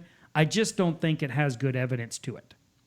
Okay. Here's what just kills me is because you don't study this and you don't like this. And that's pretty much all I've been studying for the past 4 years. I just wanted to look at Revelation and try to put it in a chronological order. So I just set it up in column. I put Matthew 24, Mark 13, Luke 21. I just put these in columns, and Revelation just in columns side by side to see if I could tie these events in. And after 4 years, and I went down to Mexico and I taught this, so you saw where it's coming from. And I had this arrow when I thought was the rapture and the second coming, and my arrow kept leaning and leaning and leaning. And after all this time and after all this study, I came up with what you came up with without even studying. Which was what? Yeah, that there's just a second coming. Right. That there's no rapture. Right. But it took me 4 years to come up with that. And this is what bothers me. Well, I don't study this, but this is what I came up. Why don't you just tell people, more clearly? I have hardly studied this, and then just, pour it out there. Just because you're not studying could have saved me 4 years. No, you never believe me. I'm trying to save you from studying on the science issue, and you won't accept me. You won't accept what I'm telling you. Well, I ain't gonna have to. I want to get his book. I've listened to John Lennox, on Justin Brierley, unbelievable. Uh-huh. Yeah, I really like him. Yeah, he's fantastic. He's a tremendous Christian and tremendous preacher, and he's a tremendous scientist. I mean, he really is a Renaissance man Christian. Okay, let me. I could, maybe one day, if people are interested in Revelation, maybe I could do a short podcast explaining. Exactly, I think that would be real good. Because I do have it very detailed. You do. I think you should get your study, your column thing that you have, and get it to me, and I'll put it on our website and put a link to it in this video so people can look at it if you would like to. Okay, yeah, I would like to get whatever you do to do your podcast, where you're in the little square down there, and then you can show your your documents up there on the screen. I don't have a program. Now let me there's one other thing, because I listen. Almost all your viewers are my family. All three of them. Well, you think, but I just tell the girls, hey, everyone get on. So they're all on their other cell phones. So you actually, if you see 10 people there, there's really only it's just your family. 3. Thank you. Yeah, that's very helpful.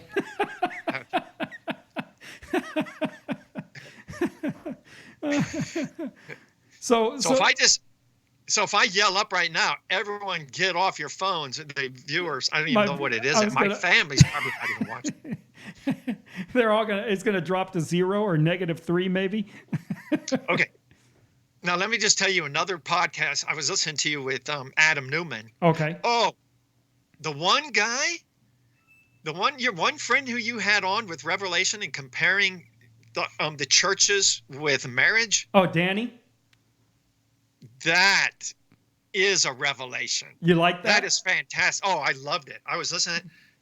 Yes, this is true. No, he's right on. Oh, he'll be glad to hear that. And it was so logical. I mean, it just makes perfect logical sense. I'm looking, yes, goes both ways. This is fantastic. Unbelievable. Yeah, I did. I really like that. Yeah, he's good. Now, there's one thing I didn't like. You talking to Adam Newman, which I was yelling at the screen. You asked him a question, and I just thought, no, I just think you guys are way off. You asked him what he thinks of minimum wage. Uh-huh. And I come from an opposite. Okay. I think raising the minimum wage would solve most of society's problems. Okay, explain that. Well, I think the way you would have to do it. See, I came out with my 2-4-6-8 plan. The 2-4-6-8 plan. Now, don't confuse this with the 9-9-9 plan. I have the 2-4-6-8 plan, and it doesn't really have to be like this. But I think, when you're talking about minimum wage, federal minimum wage is $7.25 an hour, right? Mm-hmm. There's no way on earth anyone can live on that. I mean, that's just not in this country. Now, if you live in Mexico, yes, you'd be doing okay. But here, $7.25 an hour. And I just got online when you guys were talking. I looked at what's a 1-bedroom apartment in San Antonio, $800. Well, you can't rent a place and also have a car and pay utilities and hope to be able to eat at that salary. Okay. There's no way you can live on that. Well, I got up and looked at the statistics, and it says that 42% of the population lives off of less than $18,000 a year. Okay. Well, something's very wrong with this. So then what's your plan? Well, if you would raise, and the way the minimum wage would be raised, and it doesn't have to be, I was thinking, what kind of plan? 2, 4, 6, 8. I think if you're making, say, less than $20,000 a year, they would raise minimum wage by $10. But it wouldn't be the employer paying this.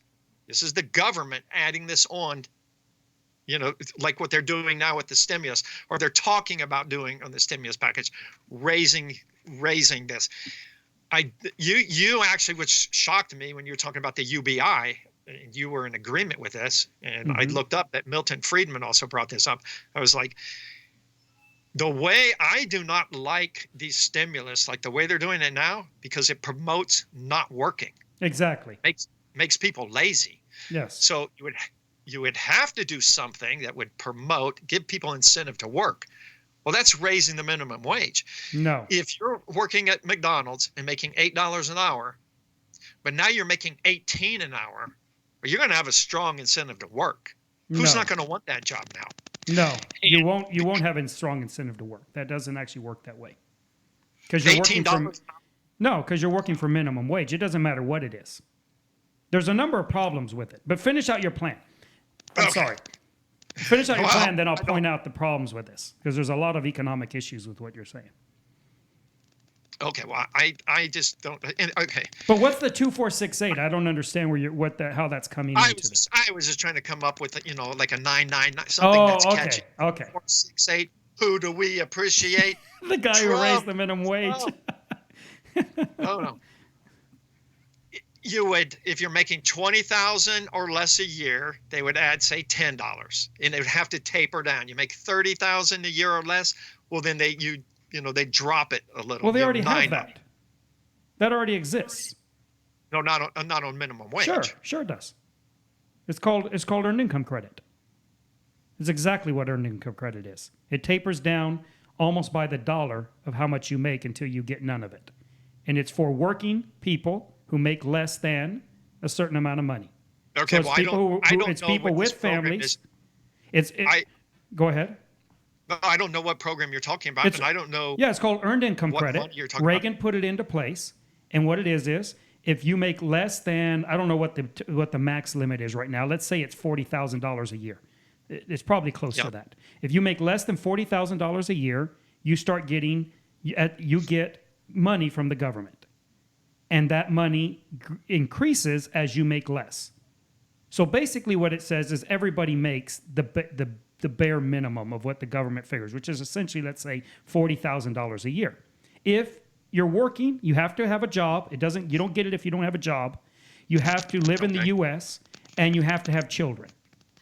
So basically it's saying we're not going to let families have less than a certain amount of money.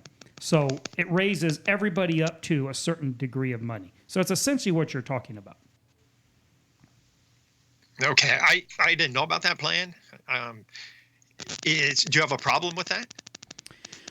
I don't have a problem with it because one, it promotes work. It doesn't promote it goes a long ways to not discouraging people from improving their working condition because it falls away gradually as your income goes up. It slowly goes down instead of just losing it altogether.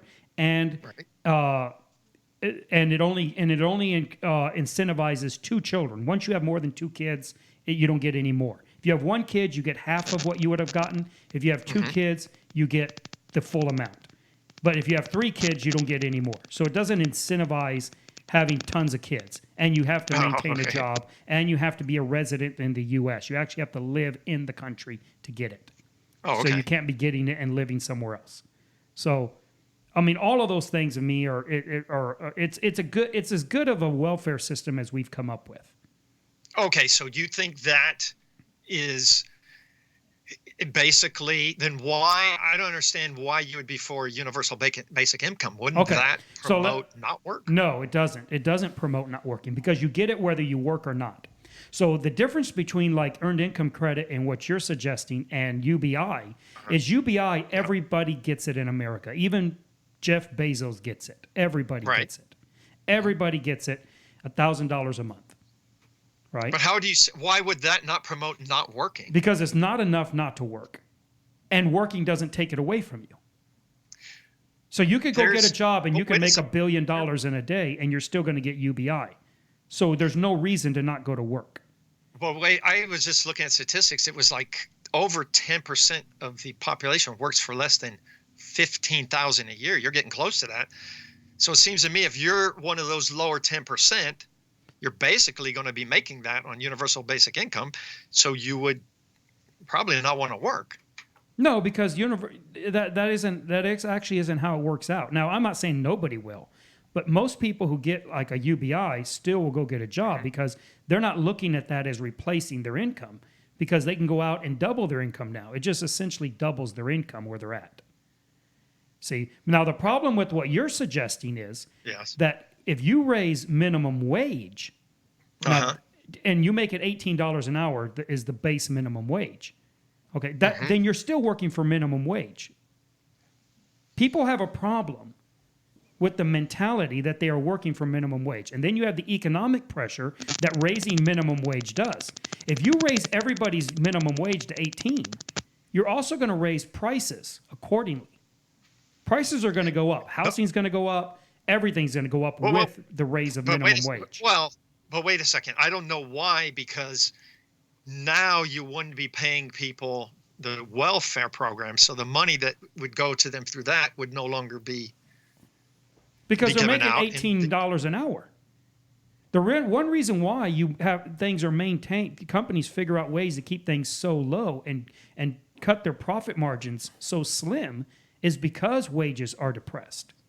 And they have to sell. As soon as everyone's making $18 an hour, they're going to raise their prices.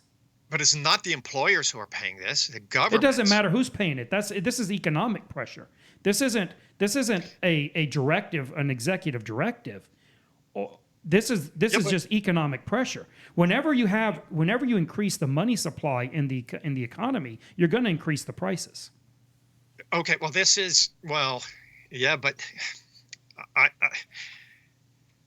what I'm saying is you're not going to increase the pressure that much because of what you're saying. If they already have these programs, which they're giving these lower income families money, but here's that money would come in the form. Okay, but here's the other problem, and wage. That brings up another problem with your theory or with your proposal, and that is that the people that are making this low income are not families. These are single kids who generally live at home or bunk together in a big apartment or whatever. This is not families. Very few families, very few married men or head of families are making minimum wage. Statistically, it's very, very few. No, but minimum, but still, if 42% are making less than $18,000 a year, it's above minimum wage, but it's $11. Those numbers are skewed, but those numbers are skewed by how many people are living on government programs and things. The actual people going to work every day trying to get ahead in life very few of them are making less than $18,000. Very few are making less than $30,000. If you are going to work every day and your goal is to get ahead, you are not living on that little bit of money.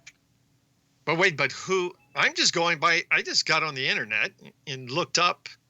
Yeah, I know. I've looked at the numbers, and the numbers you got to be very careful with. Another thing that those numbers don't tell you is that they're not the same people every day.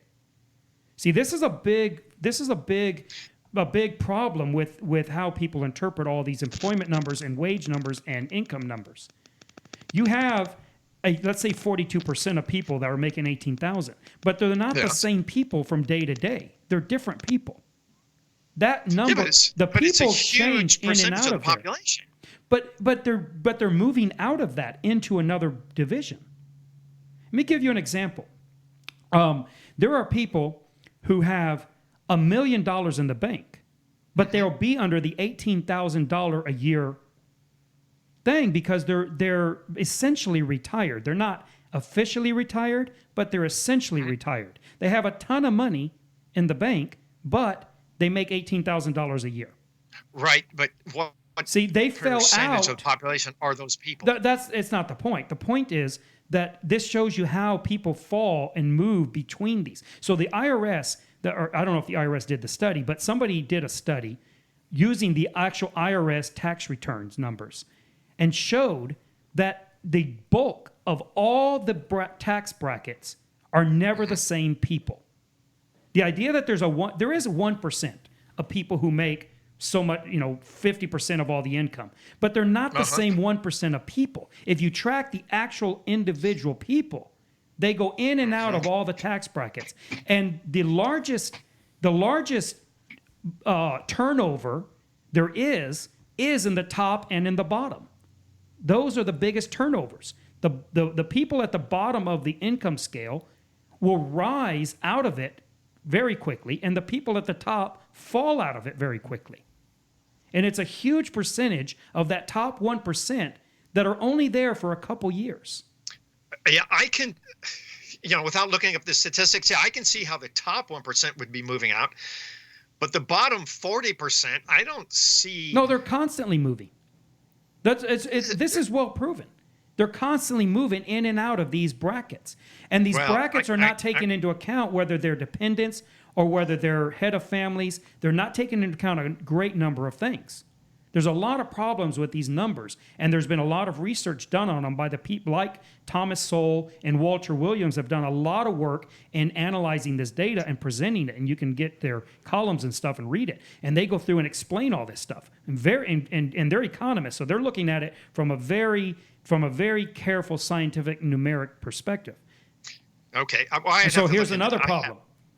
Here's another problem with the proposal of minimum wage, and this is why I'm against it. When you raise minimum wage to $18, you're not going to have 40% of people working for $18,000. You're going to have them working for $0 an hour. This is the problem with people who propose and support minimum wage. They always forget that minimum wage, no matter what you set it at, is always zero. Minimum wage is always zero. You cannot change that. Okay, I understand that, but what you are, I think, in my mind, I think you're assuming wrongly, is that $18 an hour isn't an incentive to work. And why are these people going to drop out of the workforce? They're going to get kicked out of the workforce. They're going to get fired. Why would they be kicked out of the workforce? Because they're not worth $18 an hour. This is why McDonald's is moving to automation. This is why all these places are moving to automation. I just got done not long ago working at the, I don't know if do you guys have Dollar Generals up in Indiana? The Dollar General store? Okay, I just got done working in one of their regional warehouses. We installed a bunch of toilet partitions. And that warehouse is like half automatized. It's robotic. Okay.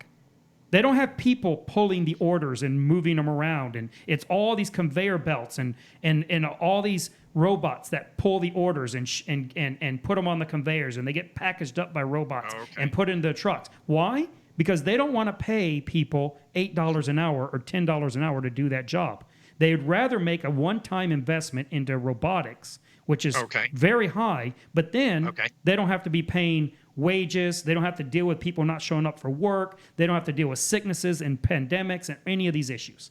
All these companies are going to this. If you make minimum wage $18 an hour, it'll happen overnight. Overnight, you will go, and I think it's fantastic, actually. I would rather go to a McDonald's with no human being working in there. Imagine. Well, so would I. Imagine what it would be like if every burger was cooked exactly the same way, and you're never worried about there being spit or worse in it. Every now and then you get a really good hamburger. Well, it would be that way every single time. They would fine-tune the recipe. You would never be concerned whether somebody is spitting in your food or if they're washing their hands or if they're washing their hands after they come out of the bathroom. All that goes away. You go in there, you order your food, you put in your card, and a burger drops out of the slot. Okay, well, let me ask you this.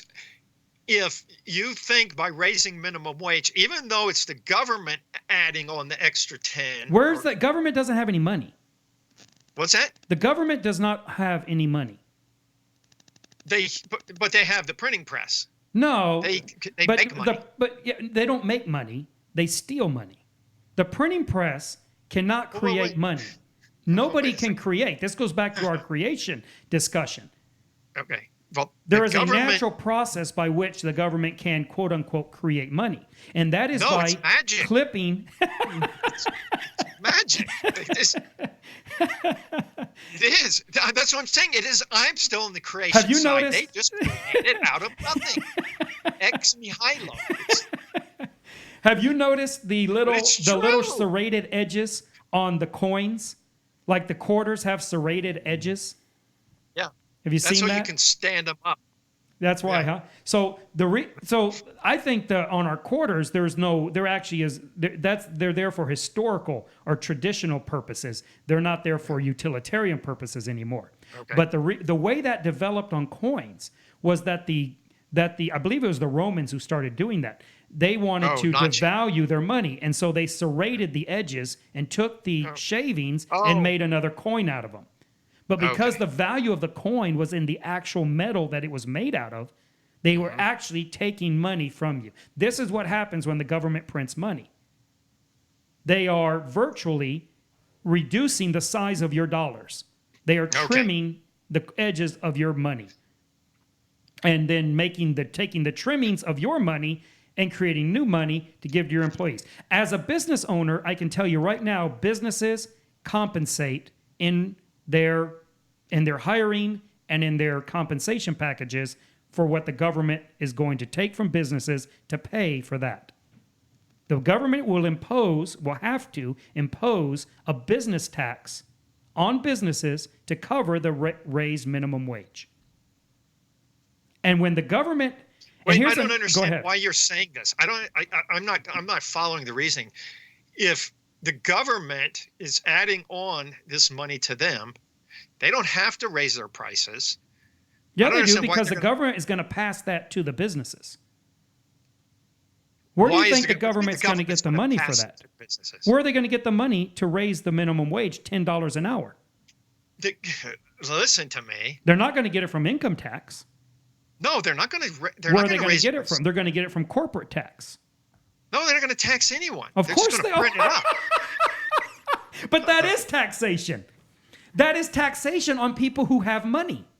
You're talking about, but you're talking about inflation. But that's taxation. Inflation is just a fancy word for taxation. Right, and I wish they would use the word inflation. But wait a second. See, I like inflation. You like inflation. I think inflation is the best thing going. I mean, inflation is fantastic. I don't know why I really don't know why no one sees this. This, to me... Explain it to me.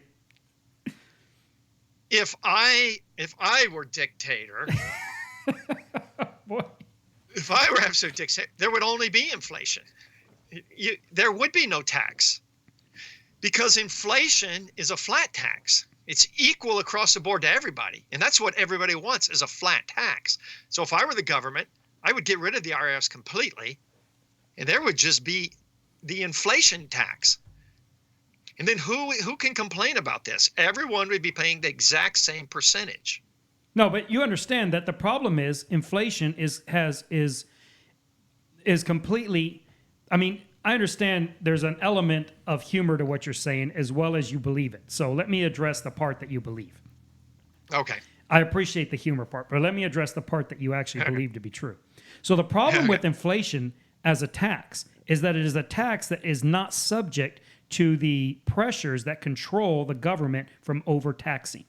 So when in income tax, it is controlled because if they increase income tax, people notice it because it's a set amount. It's a discrete amount that can be, and they can say, hey, wait a minute, it was 8% last year and it's 10% this year. This is unacceptable. We're going to vote people out. But people can't, most people are unable to actually follow the inflation rate or what it really is. And therefore, the government can put in all the inflation they want, and there's nothing to hold them back. And that's what happens every time. So if you look at Venezuela, if you look at Venezuela right now, if you look at Germany in the 1920s, if you look at all these different places, Russia at the end of the Soviet Union, inflation's out of sight. Why does inflation in these places balloon?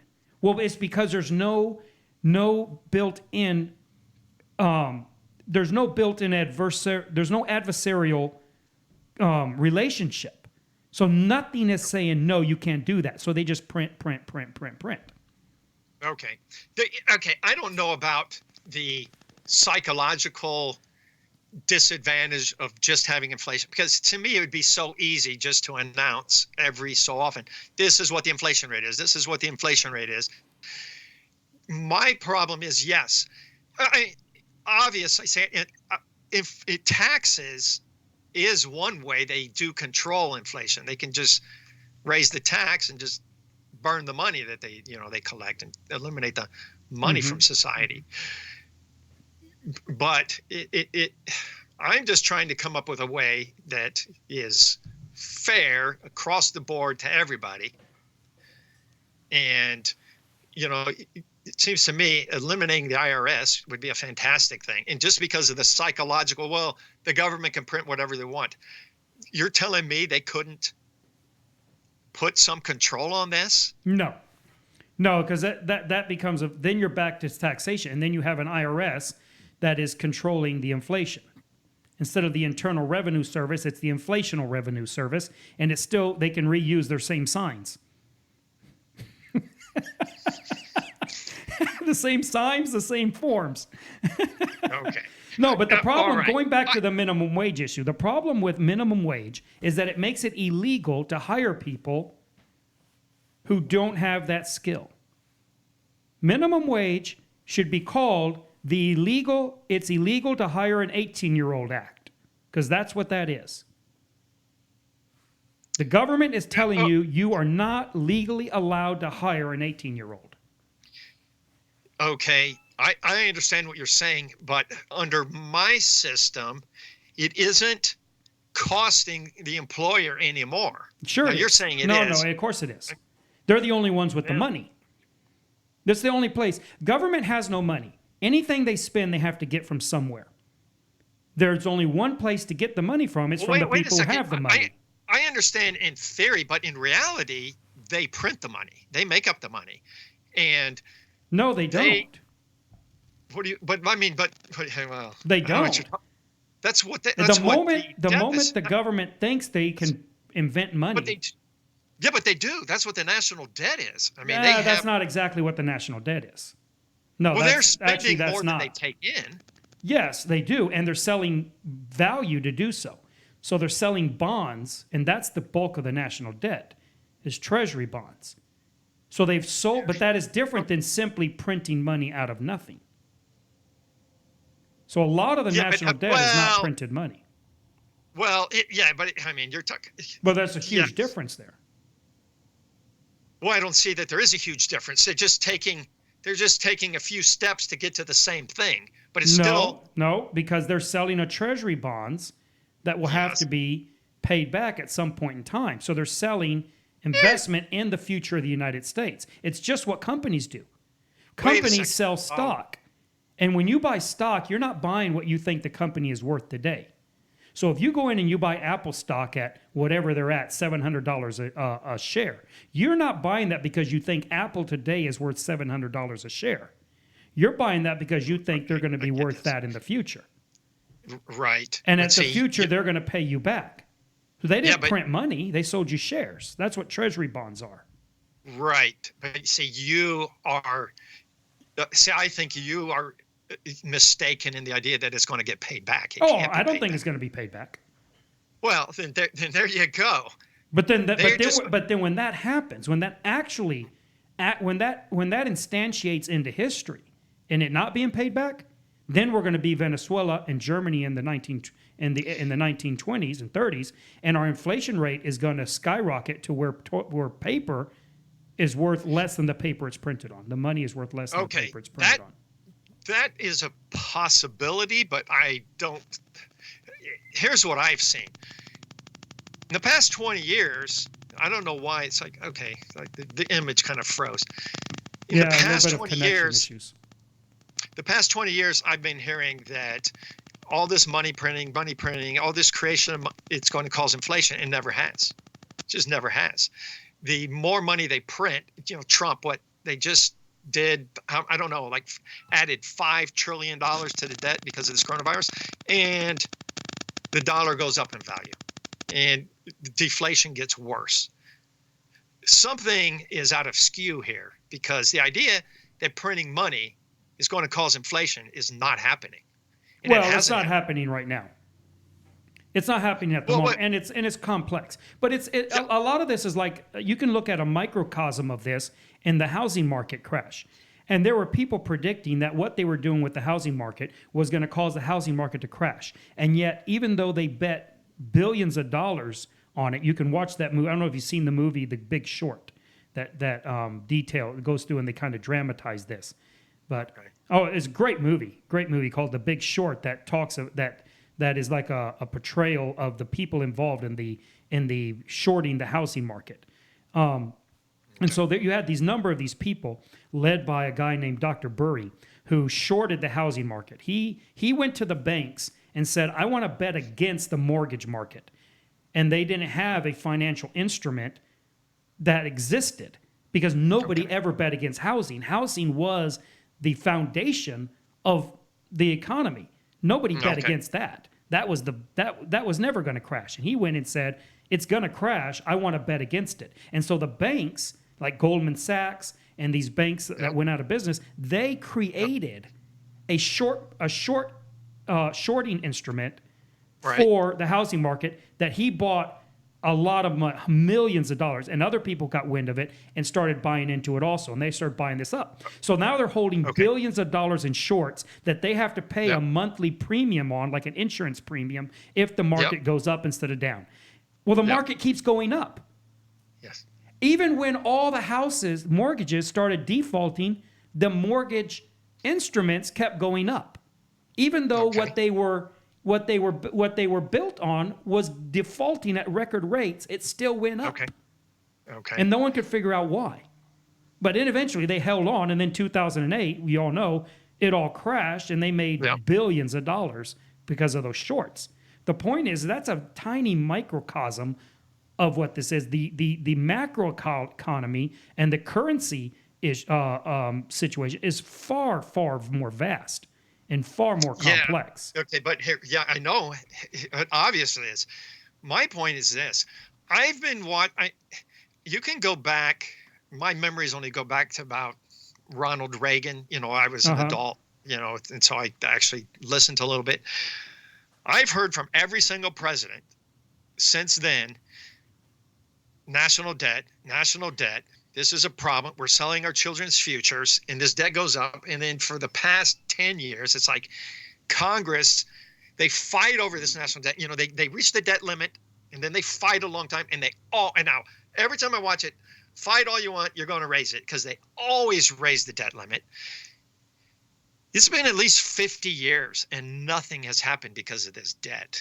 I mean, if the coronavirus is fake news, well, the national debt is definitely fake news. 50 years of nothing, 50 years. I'm talking about, entire lifetime. I mean, entire generation, nothing has happened. When is something going to happen? And it's going to happen whenever China, Russia, the big countries, Europe, go off the petrodollar. When they get off of the dollar as the fundamental currency, the exchange currency, when they leave the dollar, then we can no longer collect fees for using the dollar as that exchange currency. Okay. And that will probably be the beginning of the end. Okay, well then that is the limit. It's not the printing of the money, and it's not the deficit. No, It's the but no, it is the if we didn't have the debt, then that wouldn't be an issue. Why wouldn't that be an issue? Well, because it wouldn't matter. It wouldn't kill us if they went off of the currency. I mean, it would hurt because we collect fees from that. I mean, it's very advantageous to the United States financially for countries to have to use the dollar for exchange. Very advantageous. Because they have to buy our dollars from us. It's advantageous for us, but oh yeah, huge. Yeah, but it's if China does this, since we are the world's consumers, who's going to be buying all their junk products? Well, no, that's why they haven't gone off. But that's changing. India and China themselves have the highest rate of people rising out of poverty in all of human history. India has more people in the middle class than the United States does. More people in numbers. Yes. No, in the middle class. They are coming out of poverty very quickly. Within a generation, but wait a second. India and China are going to be very rich countries. Okay, and they are going to be buying. About that. I just saw a movie. No, they are. Well, I haven't been to India. Just every movie I see about India doesn't look like any. I've never seen anything what I would consider middle class. But that's the exponential curve that you're going to see as wealth accumulates. It accumulates exponentially, and people rise. I mean, look how quickly the U.S. rose. It was in the late 1800s that the United States, the average wage was $1 a day. Okay. And now look at it. I mean, it just skyrockets up once it starts moving. It moves slowly, and it doesn't seem like it's moving, but then that curve turns up. And this is what's going to probably happen in India and in China. And when they have 1.5 billion people in their country, and 50% of them are living at U.S. standards, the U.S. will not be the biggest consumers anymore. If every single person in America had a $50,000 or $60,000 an hour income, they cannot match if 40% of India had that. Yes. 40% of India will be 3 times more consumers than 100% of America. And there's no way we catch up with those demographics. And as soon as they don't need us as consumers anymore, then they don't need to stay on the dollar anymore either. Okay, but right now, all I'm thinking is right now in the situation we're in, and we have the petrodollar, what prevents the United States from... What's preventing the United States from printing or buying treasuries or selling bonds? What's preventing the United States from just creating as much money as they want? Because you can't create money. It has to represent actual value. All you do is devalue the things by creating more money. $24 trillion in debt proves that you can at least do 24 trillion. No, they've decreased the value of the money. Look at what things cost now compared to what they cost then, but the value of the things is not increased. I'm not following you. Yeah, I'm just saying right now, when you create the stimulus package, $2 out of one, you just make all the dollars that were there worth half as much. This is what I'm saying has not happened, though. They're sure it has happened. They just did. What are you talking about? Not the past 20 years, there hasn't been inflation. Yeah, there has. Of course there has. You're saying that for me to go out and buy a particular product? No, but see, here's the thing. Here's where people don't realize there's been inflation. Along with inflation, which has happened, and there's a rate, you can go back and see what it's been. It's trackable. But with inflation has been this incredible increase in productivity and in the ability to mass produce things, which has brought the prices down also, separately, independently. So televisions used to be very expensive, but they've discovered ways to make them cheaper. So the price of a TV's come way down, but that doesn't mean that inflation hasn't gone up. These are separate mechanisms that are going on different independently. But that's going to end because there's going to come a point where we can't make them any cheaper. We're about at that point. Computers are not getting cheaper. Right. In fact, they're getting more expensive now. I understand what you're saying, but whenever I look at what the government labels the inflation rate, it's always very low, and they're trying to achieve a higher rate. They're afraid of deflation. They're afraid of a contracting economy. They're afraid of prices. Well, just like oil, it's, gas prices are way down from, a few years ago. I don't see that all this money printing, all the stimulus package has caused any inflation. Yeah, but that's because of mechanisms that are operating independently. But once those mechanisms get neutralized, which they eventually will, because there's diminishing what are these returns on things. Yeah, but look at phones. Look at phones. How much did that new phone cost you? That's the other thing I forgot to tell you. $100. $6.2. $100 with a contract, or on like eBay bought it outright? No. Well, so you want too much information. Well, there's a difference. So if you go on eBay and buy that phone brand new, look at this. I don't care about that. Look at that. Look at this. Look at this. Look at this. Hey, I just turn the camera. It's just the camera comes on. This is fantastic. Yeah, quit sidestepping the question. If I went on and bought that phone brand new without any type of contract, what is it? I don't know. I bought it with this is a track phone, so it's really cheap because I have the, it's one of these things. Which one is it? What phone is it? This is the Moto G7 Power. Let's see here. See if it'll pull it up. Yeah, I got you tempted. No, not even close. Yeah. Shop now. I can buy it for $207. So it costs $207 to buy that phone. That phone next year, the replacement of that phone will probably be more expensive. So OnePlus came out selling phones for $100, then $200. Now OnePlus, their latest phone is $1,000. Phones are going up in price. The downward trend in price on phones is over. Phones are getting more and more expensive every year now. Because, my point is this. My point is they were able to bring the price of cell phones down every year because they were figuring out new ways to reduce cost in production in all manner. There comes a point where that ends. So I'll give you another example of this. Computer chips. Every year, computer chips got smaller, and because they were smaller, they were cheaper.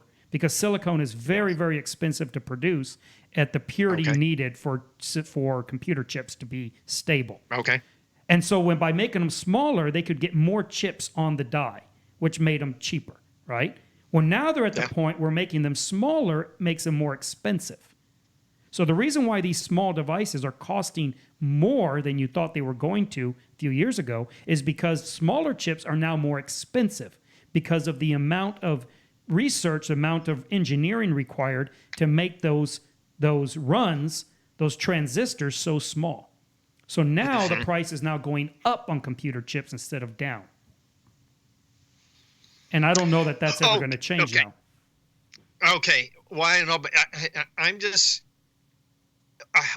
observing that the value of the dollar seems to be increasing compared relatively to the other currencies in the world. At the same time that they're printing a whole lot of money. Right. Well, you're saying this is going to end. What I'm saying is, okay, I agree. But until it ends, shouldn't the United States take advantage of the situation they're in and do something? No, I think they should. I personally think they need to get on a much more austere path, and they need to get spending. They need to actually cut real spending, not proposed spending, and they need to start bringing the budget back to something that is sustainable. Okay, here's the thing now, and tell me where I'm wrong again, because apparently I look at these statistics and for some reason they're all wrong. I went back and just started looking at the statistics of the national debt compared to the private debt. And it seems to me, you go back to the 1920s, there was a gradual, sustained increase in private debt up till 1928. But the national debt, the government debt, was very low. Yes. And so it seems to me that and when I go back and look like at, I think 2008, it seems to me that it's always private debt that is a problem for society and never the national debt. It's almost like there's an inverse correlation between national debt and private debt. That may be, and I'd have to do some much more careful research to have a better comment on it. My off the top of my head, what I would tell you is that we have not had in history a chance to analyze what this kind of debt is going to be. So national debt now is largely our unfunded liabilities. Our biggest problem is the debt we have that no one talks about, which is in the hundreds of trillions of dollars. Okay. And see, that could be, but what I'm seeing just by looking in the past, it's the consumer debt, it's private debt that is what is causing us to go into a contraction. That is what is causing the deflationary pressure, and it's not the national debt. Yeah, but we've never had a national debt that's built on the same things we have now. Our national debt is almost entirely out of means-tested welfare programs. We don't know what that's going to do. When the biggest increase in national debt before now was Second World War, but that wasn't to give everybody things or even incomes. That was most of that was spent on defense, and it resulted because of that. It was like a huge investment, really, because what ended up coming out of the Second World War is that the U.S. was the only country left, only large country left with manufacturing ability. So then we went out and sold our goods to the whole world.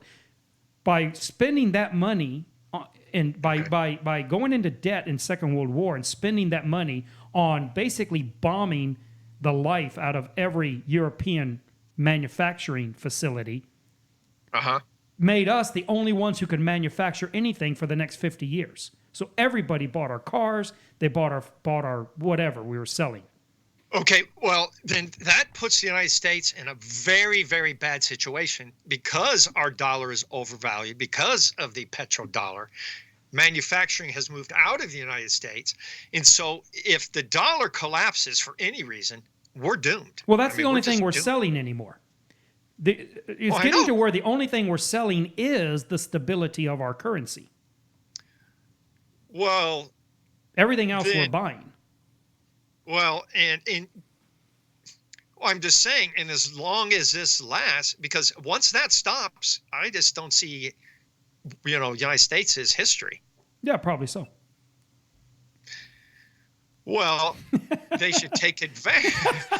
They should take advantage right now of the situation and. Well, that's the eat, drink, and be merry for tomorrow we die approach. No, I'm saying they need to. I'm just saying, as long as the dollar and the U.S. the central bank can print up as much, why don't they just start building factories here? Do what China's doing, building. Oh, you can't. That doesn't work. It doesn't work for China either. No, but. I'm just saying the United States is in a dangerous situation, and they better be planning for that time when the dollar is no longer backed by oil. But that's too politically impossible. Everybody wants to cry about the debt. Nobody wants to pay it off. Nobody wants the austerity that is attached to that. No, I'm saying the debt isn't the problem. It's when we get off the petrodollar. That's the Well, problem. then the debt becomes the problem. It's not, it's like, look, that's like someone who says, that's like someone who's in personal debt. Like I was in debt. And I could say, well, debt isn't my problem. My problem is my income. If I had enough income, debt wouldn't be a problem. Well, Well, Yep. you're right. The debt's the problem. And as soon as I Okay. had no debt, then I had no income problem. I get what you're saying, but I just don't see how realistically this debt could ever be paid off. Oh, of course it could. No, the debt, if we take, let's not consider the unfunded liabilities, which the government could just simply say, sorry, we're no longer going to pay Social Security. That's over with. You don't get anything. And Well, we then could- why don't they just write off the debt? Why don't they do the same No, thing? because the debt is real. Those are real treasury bonds, and you have foreign states who own them. And China's not going to say, "Oh, you're just going to knock out $2 trillion out of our coffers, and we're going to live No. with that." No, that No, would be war. No, but I'm saying, but most of the debt is in the United States, and you have part of that debt is to foreign countries. So you don't have to diss them like that. But I'm saying, what couldn't the United States basically do? But that would be like, default. Well, they would go into bankruptcy, which then would bankrupt the dollar. No, they can pay off the funded liabilities. We take in a lot of money. If we had and we're talking, this is pie in the sky. This isn't going to happen. But if the U.S. got in a president and a Congress who were very much determined to do this, they would go to like a UBI. They cut out all the welfare systems. They go to a UBI in order to transition to a more austere form of government. And they would stop spending so dramatically on defense, where a huge portion of our money goes to defense. They'd cut back a lot on that, cut back on a lot of other places, and then start paying down the debt. But it has to be done very carefully, because we've had a number of recessions and depressions in the 20s from reducing national debt. So when Calvin Coolidge was in, he actually cut overall spending. Not proposed spending, he cut actual spending and paid off debt. And he's one of the few presidents to actually pay off the debt and leave with lower debt than when he came in. But it caused a number of recessions. It's not if we did that today, we're already on the brink. If they did that Yeah. today, it would just collapse the whole thing. Probably so. You'd have to be done very carefully.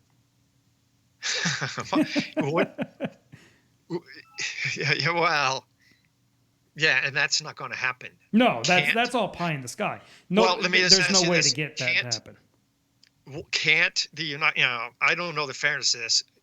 The way I look at it, and I look at the debt and the private debt, a lot of things to me in the society just seem unfair.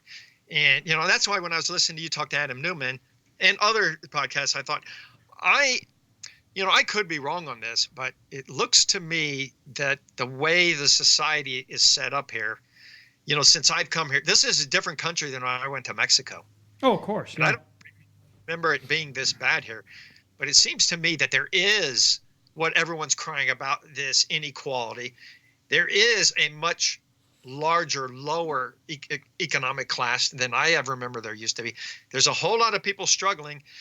And I don't know if this is because of government involvement, which it probably is, because the worst thing I think I've ever seen in my life is I can't blame it on Trump, but the governors of all the states shutting down business.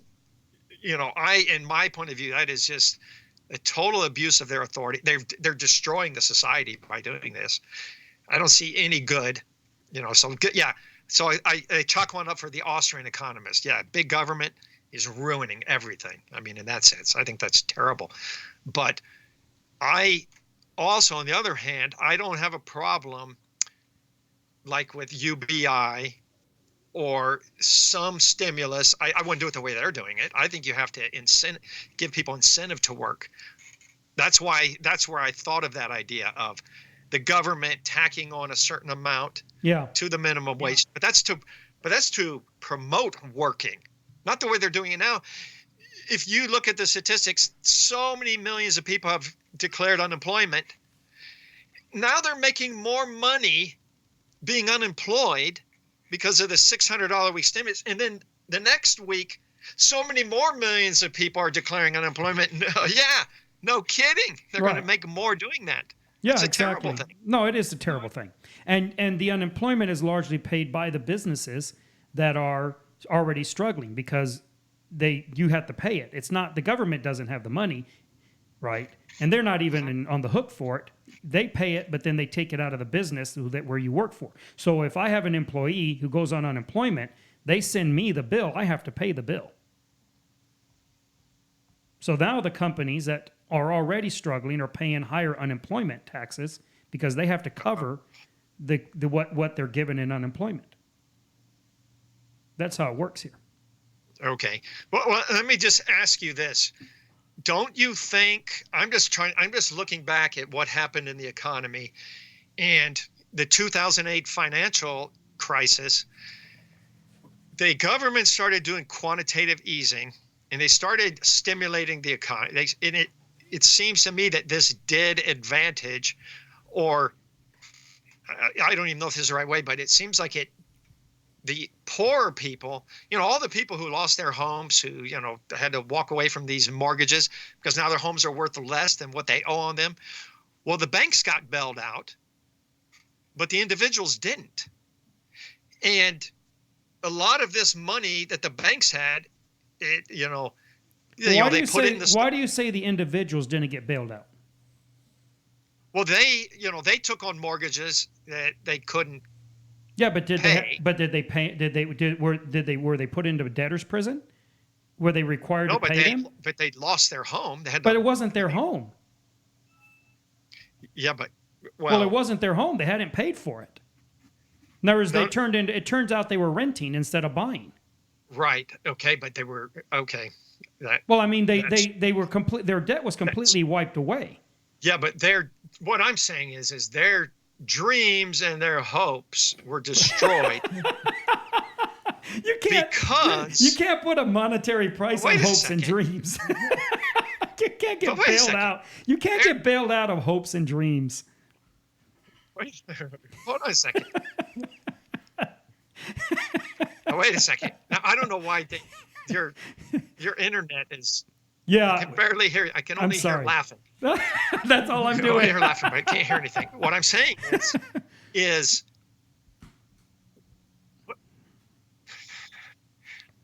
you're okay. Wait, because your image is frozen on the screen. I can't. Oh, sorry. I can barely hear you now for some reason. Can you hear me any better? What I'm saying is now,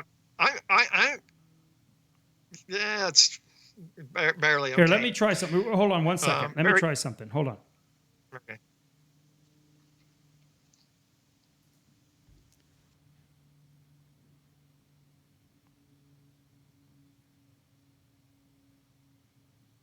One second. We're trying to reset this connection here.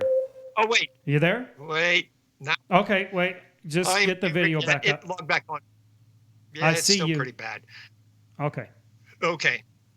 Now, again, tell me where my thinking is wrong on this, but you're laughing at these people's hopes and dreams, but they were tricked. No. They weren't tricked. Come on now.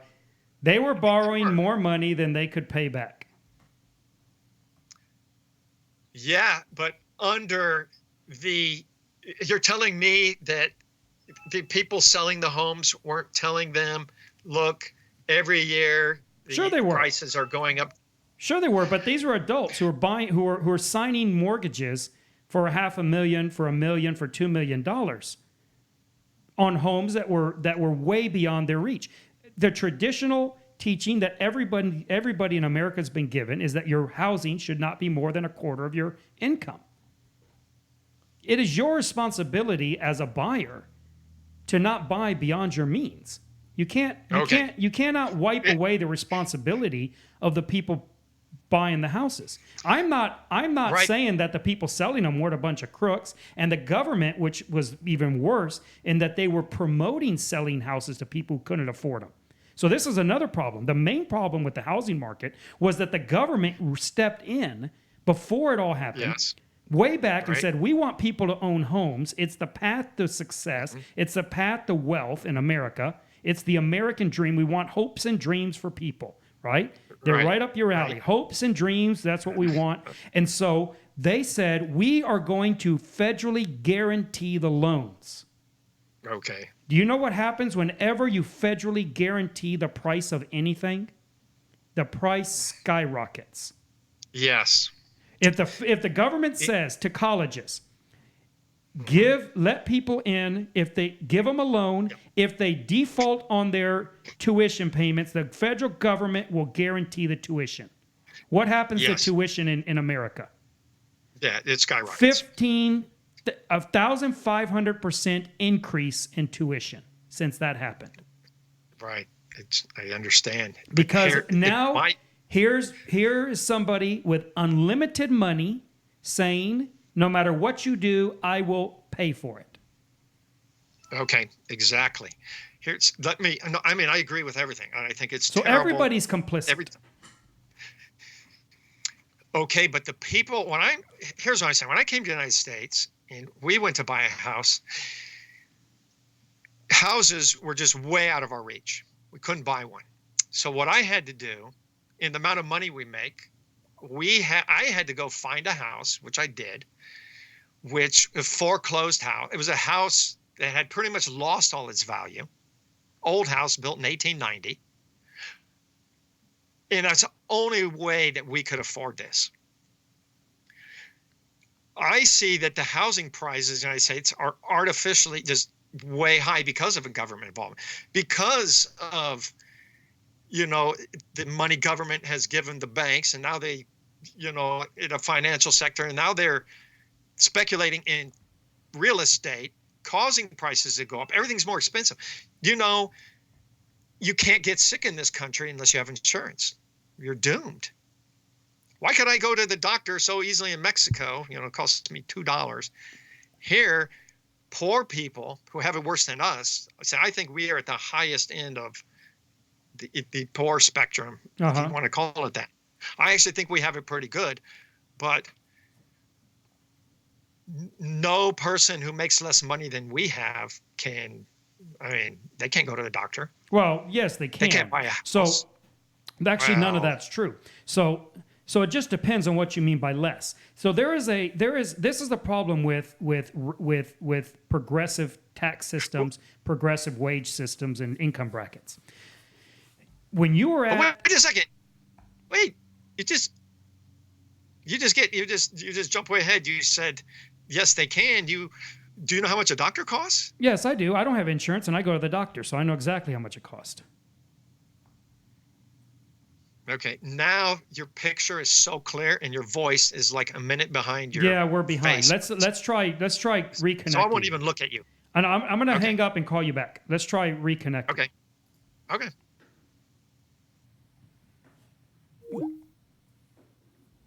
Give us a second. We're going to try a reconnect. All right. Does that look better? Yeah. How's that? Sound it's synchronized? A little better?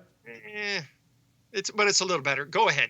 Go ahead. Tell me. So, anyways, the problem with a tiered system, with a bracketed income system, is that in a tax system, is that it's the people that are like at your point and halfway down that are in trouble. Below that, they're doing fine because they get it all provided for them by the government. The government pays for all their medical services, gives them the food they need, and provides them housing. So everything you need to live is provided for you. Okay, but let me ask. It's where you're working and you're just above that point and just below the point where you can actually start getting ahead. That's where you're struggling. Okay. And even those people can get perfectly great medical service with no money. They just don't pay it. You go to the hospital, you go to the emergency room, they tend to you, and then you never pay. And that's what they do. And the hospitals cannot refuse medical service to you. Now, if you have more serious conditions that are just, again, it's that bracketed thing, right? So there's that point where there are medical procedures that are not considered essential, that they're not going to do for you if you walk in the emergency room, that you really do need. They're not just for the sake of it. They're not elective surgery, but they're not life-threatening either exactly. So they fall into that abyss, and people like that, they're in trouble. Okay. So there you have like chronic illnesses like rheumatoid arthritis and lupus and things like that, chronic respiratory diseases, things that are not acute. They're not going to kill you today, but they could do something that would actually make your life better for 10 years, but they don't have to do that by law. And if you can't afford it, you don't get it. Those are the people that fall through those cracks. But here's a reason why. There's a couple reasons why medicine or doctor bills are so expensive in the U.S. One reason they're so expensive is because we actually can do something about sickness. So, you know, you're like, well, in Mexico, I can go and get a doctor real cheap.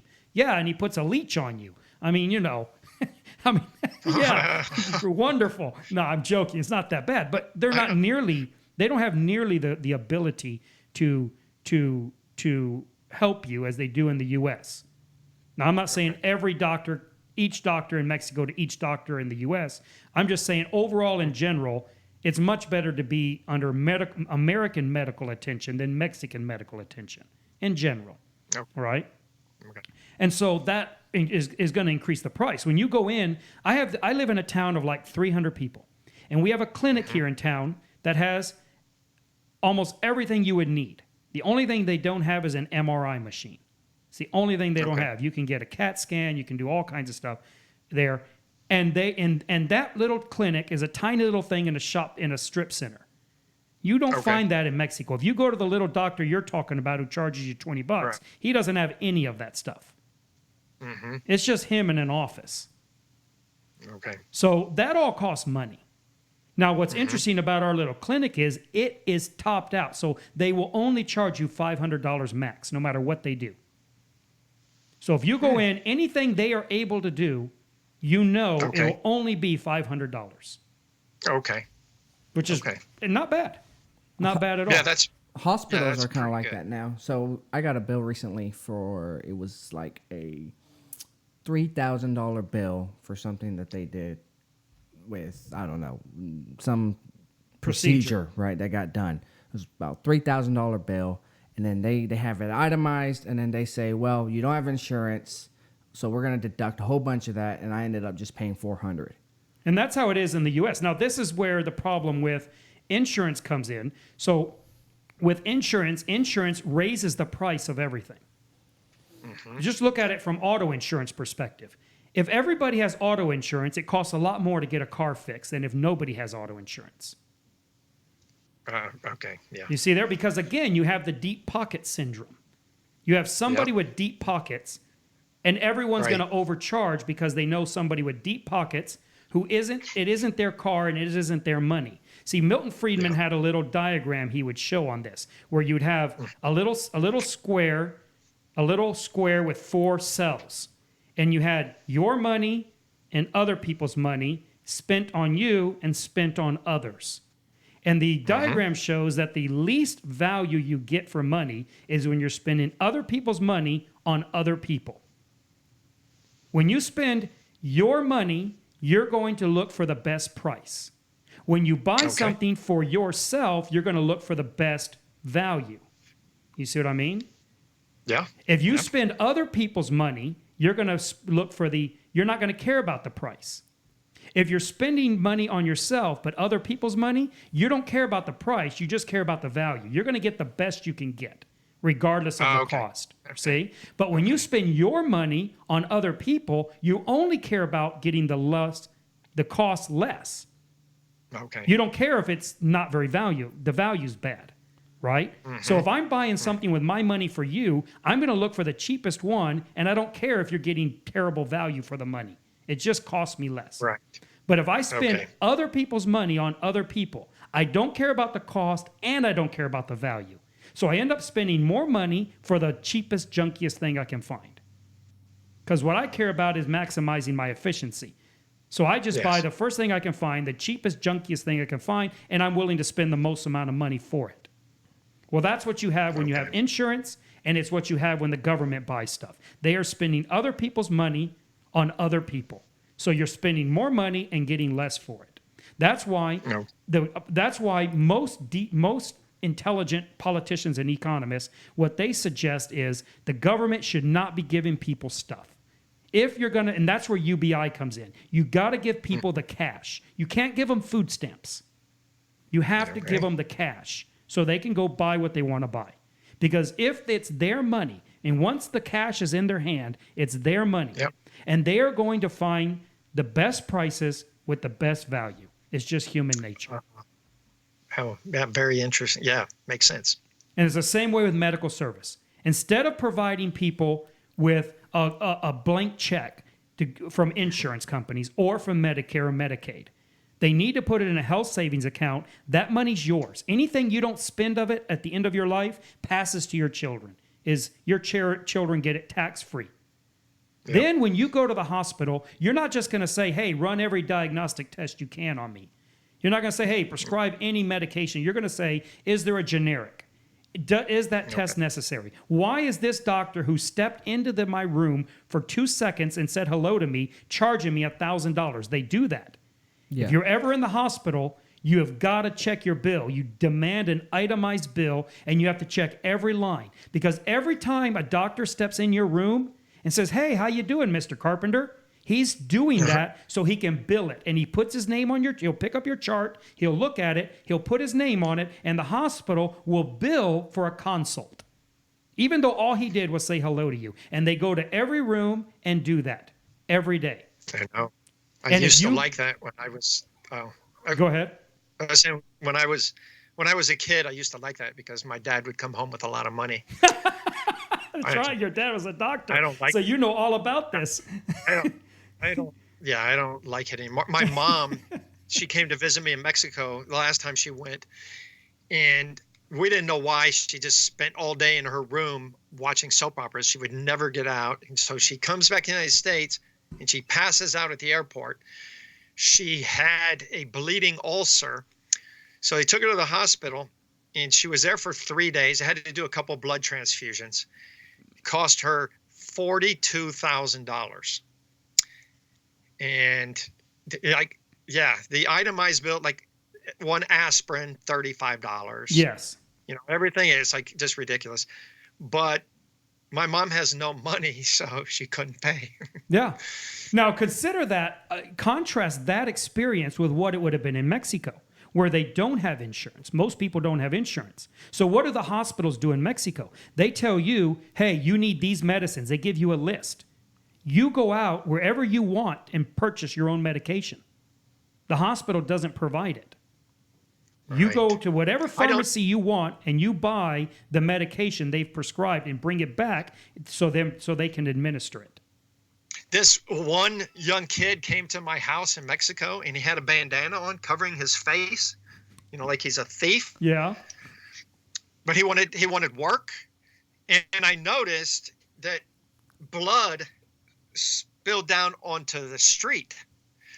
And I said, hey, what's the matter? And I said, let me see that. And he took his mask off. The whole roof of his mouth, the whole top part was loose. Oh, no. And I said, hey, you got to get this taken care of.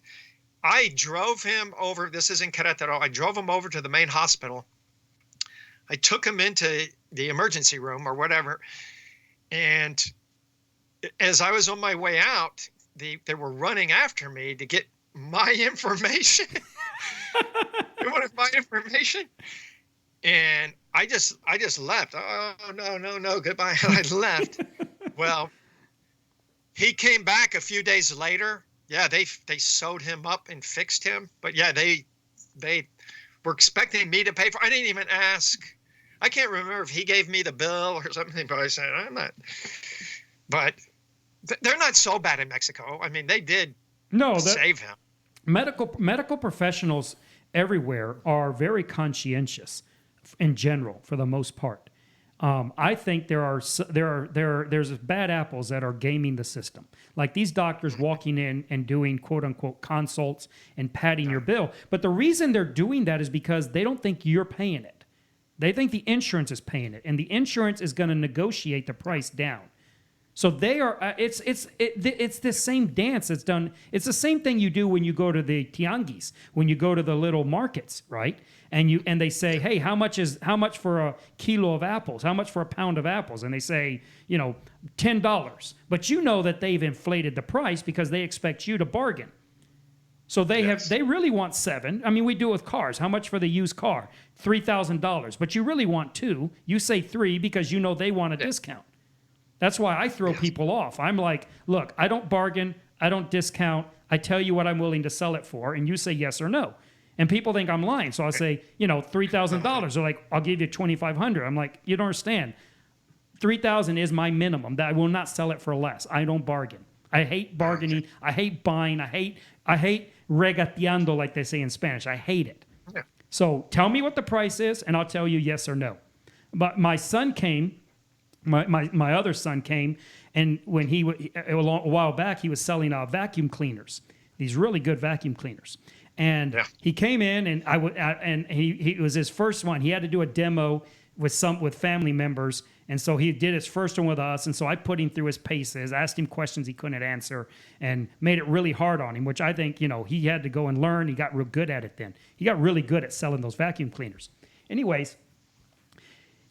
I thought I was going to just say no, but it's a great vacuum cleaner. It's the best vacuum cleaner I've ever seen in my life, and I looked it over. I mean, they are great, fantastic vacuum cleaners. We actually bought one. But at that moment, we really didn't have the money, but I liked it so much, I said, I'll tell you what, you give me your rock bottom price. Call your boss, tell him I want your bottom price, what you're willing to sell this item for. So they came back and they told me. And I had a number in my head that I was willing to pay. And I said, sorry, that's too much. And then he called his boss and says, no, he says too much. No, thank you. His boss says, okay, well, tell him this price. And then he gave me the price I was willing to pay. I'm like, nope, too late. I said the rock bottom price. I don't bargain. It's either you give me your lowest price. I assumed when you told me the first time that was your lowest price. I took you at your word. It was too much for me. And I'm not going to have you go lower than your lowest price. I'm not going to have you lose money selling me a vacuum cleaner. So when I can afford the price you gave me, I'll buy a vacuum cleaner. Man, that's cruel. And that was my son. When I was working in Texas for my uncle, he had the largest used computer store in the country. And I remember someone came in with this just fantastic computer. They must have had it a month. And back then, computers were like $5,000. They weren't cheap. Right. And this thing, I mean, it was used. You could tell they had used it a little bit, but it was still fairly new, maybe a year old at the most. And I'm sitting here thinking in my mind, okay, it sells new for $5,000, which means, and I'm not kidding you, if it sells new for $5,000, we could sell it new or used for $5,500 because back then the big thing was burn-in time. This thing has 10,000 hours burn-in time. And I would bring the newspaper every day to my uncle and go, look, this computer's new over there for $100 less than what we're selling it for. And he'd say, yeah, but ours is tried and used and we know it works and all this stuff. But anyhow, this computer that I was thinking, okay, he might pay $4,000. He's probably gonna go $3,000. He leaned back and goes, well, I don't know. That model's like going out of favor now. I'll give you $200 for it. And I would just, and the person would say, well, okay, if that's all you give me, and they would accept it. I was like, so always offer way lower than what you think. Always start way down. That's how Ava is. Whenever we buy anything here, like we were looking at windows, they come out here and it's like the best window. They do all this demonstration and they give us the price. And Ava's like, I'll give you, it's $1,000 window. And Ava's always like, we'll buy all of them for $400. She's just way. And they're like, and because we did one time where they called their supervisor, and then the supervisor called their supervisor, but we just couldn't meet because Abe was like, no, I won't go any higher.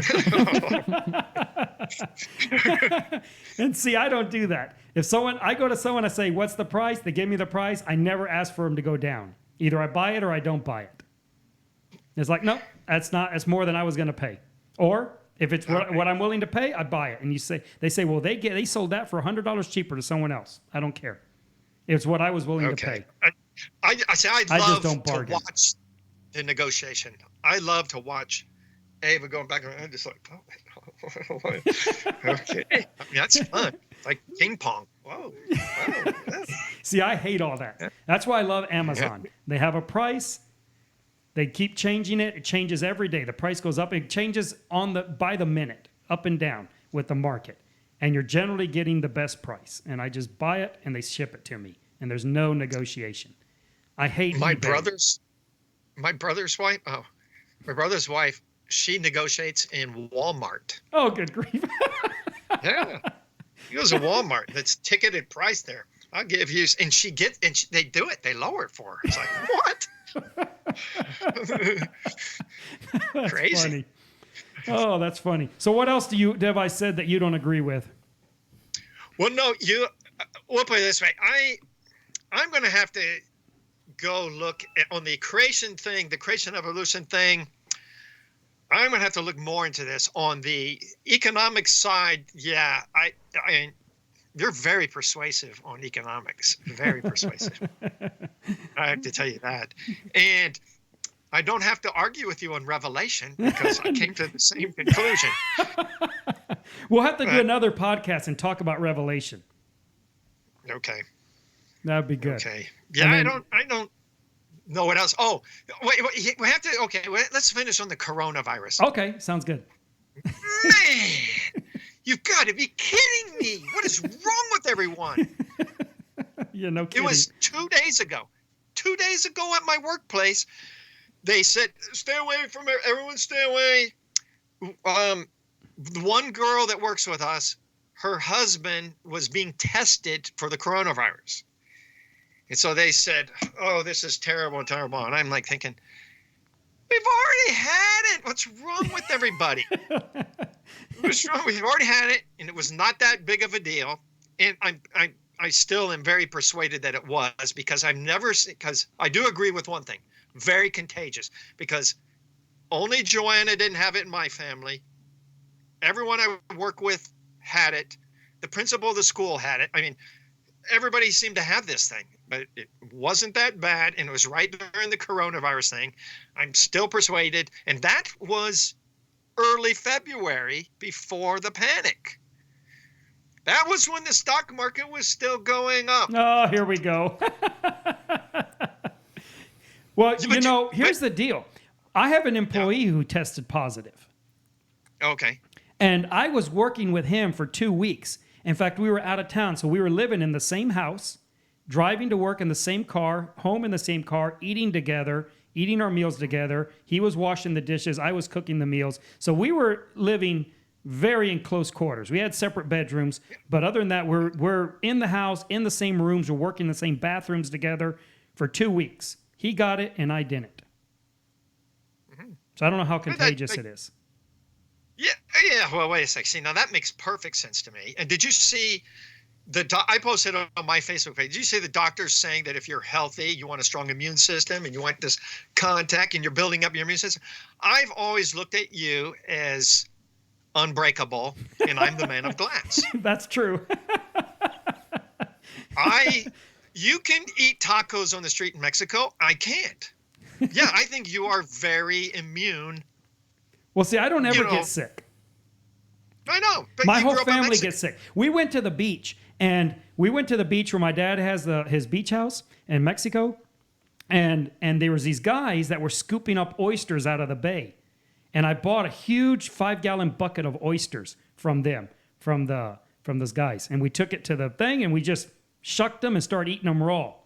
Everybody ate some, but I ate the majority of it. My kids ate a few, and everyone ate, almost everyone, but my dad didn't eat any, and I guess he was the only one who didn't. Everyone else ate oysters, and just a couple. And then I ate like almost half the bucket that day. Everybody got sick. I mean, vomiting all night. I never had not one thing. I was like perfectly fine. He went out the next morning and finished off the bucket. Yeah, I went out and finished off the bucket of oysters while everyone else was just vomiting their guts out all night long. It was hilarious. I know. Well, here's the thing at work. So the girl, the girl that they had her sent home, they just told me, but I remember the next day I saw her because she came to work the next day. And I said, oh, so your husband he tested negative. He didn't have it. I said, so what did he have? Oh, he just had the flu. And then that's when I started backing away. Oh. Yeah, the flu. That's flu, contagious too. I know. What's wrong with these people? I know, it's so crazy. Now they're happy when they get a diagnosis of some other disease that kills 100,000 people a year. It's like the flu kills, 80,000, 60,000 people a year, and they're happy when they get diagnosed with the flu. They're like, hey, I only have the flu. Like, what is wrong with you people? And the flu kills babies. This doesn't kill babies. I don't think there's a single baby who's died yet worldwide. Name one disease in the history of man that's never killed a baby. There was, I know, but there was one. But not really, my mom called me. She was mad at me because I'm saying, no, from 0 to 9, I went to the CDC website or whatever. I said, that doesn't have anyone. My mom says, it killed a policeman's baby or fireman's baby yesterday. So I get them online and I look it up, and a baby, and it says the article, parents claim baby dies from coronavirus. and then you read a little further down, baby was in the hospital because of a bad heart condition. But you know why? The claim, right? I mean, this goes back to the whole thing we're talking about, the economics of medicine. The federal government has attached several $100 million, maybe even a couple billion by now, of money to treatment of COVID-19 patients who can't afford it. So anyone who can't afford treatment for COVID-19, the federal government's going to give them $13,000 towards their treatment. If they need a ventilator, they're going to give them $39,000. Oh, so everyone has it now. Everybody has it. Because if you're a doctor and you're in all sincerity, this isn't you being, a thief or have bad intent. With all good intention, you want your patients to get the best treatment they can. And there's any chance at all that their symptoms might add up to coronavirus, even if that's not their main problem, you're going to say it's corona because you're going to be able to offer them better treatment than they could afford otherwise. Yes. I did a little Adam Newman economics because when you're talking to him and he had his, the argument about how much would you pay to extend your life this much? Yeah. And then you got down to how much did you pay for 5 seconds life? Would you pay $100,000 for 5? Okay. So that being established, life does have a monetary value. Absolutely. There is an equivalence. So my theory in this coronavirus, if you do this and you calculate the number of years lost because of the coronavirus, since it's 80% of the people are like 60 years and older, well, it's taken very few years of life compared to any other virus. Oh yeah, absolutely. And they're older than 60. You're being very generous. The mean age of the deaths of coronavirus is 81. That's the mean. That means 50% of all the patients, because that's not the average, it's the mean. So that means it's if you have 100 people, you take the one in the middle. If you have 101 people, you take number 50. He's the mean. And so that means that 50% of everyone who has died is older than 81. Do you know what the mean age is of just normal life expectancy? Yeah, it's probably lower than that. It is. It's lower. It's 80. It's a little lower. It's like 79.8 is the mean life expectancy age. So the mean coronavirus death age is older than what they were going to live anyways. I know. That's just ridiculous. It's hilarious. I mean, it's sad, but it's hilarious. I know I'm a bad person in all this, but I'm thinking I hate the idea of having diabetes, cancer, and a heart condition, and the doctors prolonging my agony. The coronavirus, if I were in that situation, thank you. It's almost like... I would hope I would hope that if I was 80 and got it, I would not be saying, let's shut the economy down to save my life. I hope I would not be doing, because I have kids and I have grandkids. Why do I want them to live in a world that is destroyed economically? Their future for the next 10 years is wrecked. To extend my life, if I'm 80 years old, to extend it, how long? I mean, how long? 5 years? Maybe 10? If I live to be 90, maybe? I don't know. It's just... You know, how much pleasure am I getting out of 10 years more of life that I'm stealing from my children and grandchildren? I just don't get it. Well, not even that. I'm assuming that the last 5 years are probably the worst year. It's like my brother. Oh yeah. He does all this exercise all the time. He used to run triathlons and do all this stuff, and he was telling me, yeah, but I'm going to live longer. Yeah, the 5 years you suffered running, you're adding 5 years. So essentially, it's 5 years of pain. Yeah. I mean, it's like, who wants that? Yeah, you're wasting the good years and you're prolonging the bad years. Yes, exactly. It's terrible. But I did hear, I don't know if I read it. I heard physical exercise actually prolongs your brain health. So your brain is actually healthier longer by physical exercise. I walk 6 miles, on average, 6 miles every day. Yeah, that's me too. At work, right? Down the halls and stuff. Yeah, that's me. I walk, who knows? I should get a little thing and find out how much it is, because it's a lot. On big jobs, I've had one. It's about 10 miles. Yeah, we walk about 10 miles carrying material and lifting material and pushing carts and dragging stuff. And yeah, I mean, we're walking 10 miles a day carrying 100 pounds while we're doing it. Okay. It's good that I have my skinny privilege going, because I'm not carrying all that weight.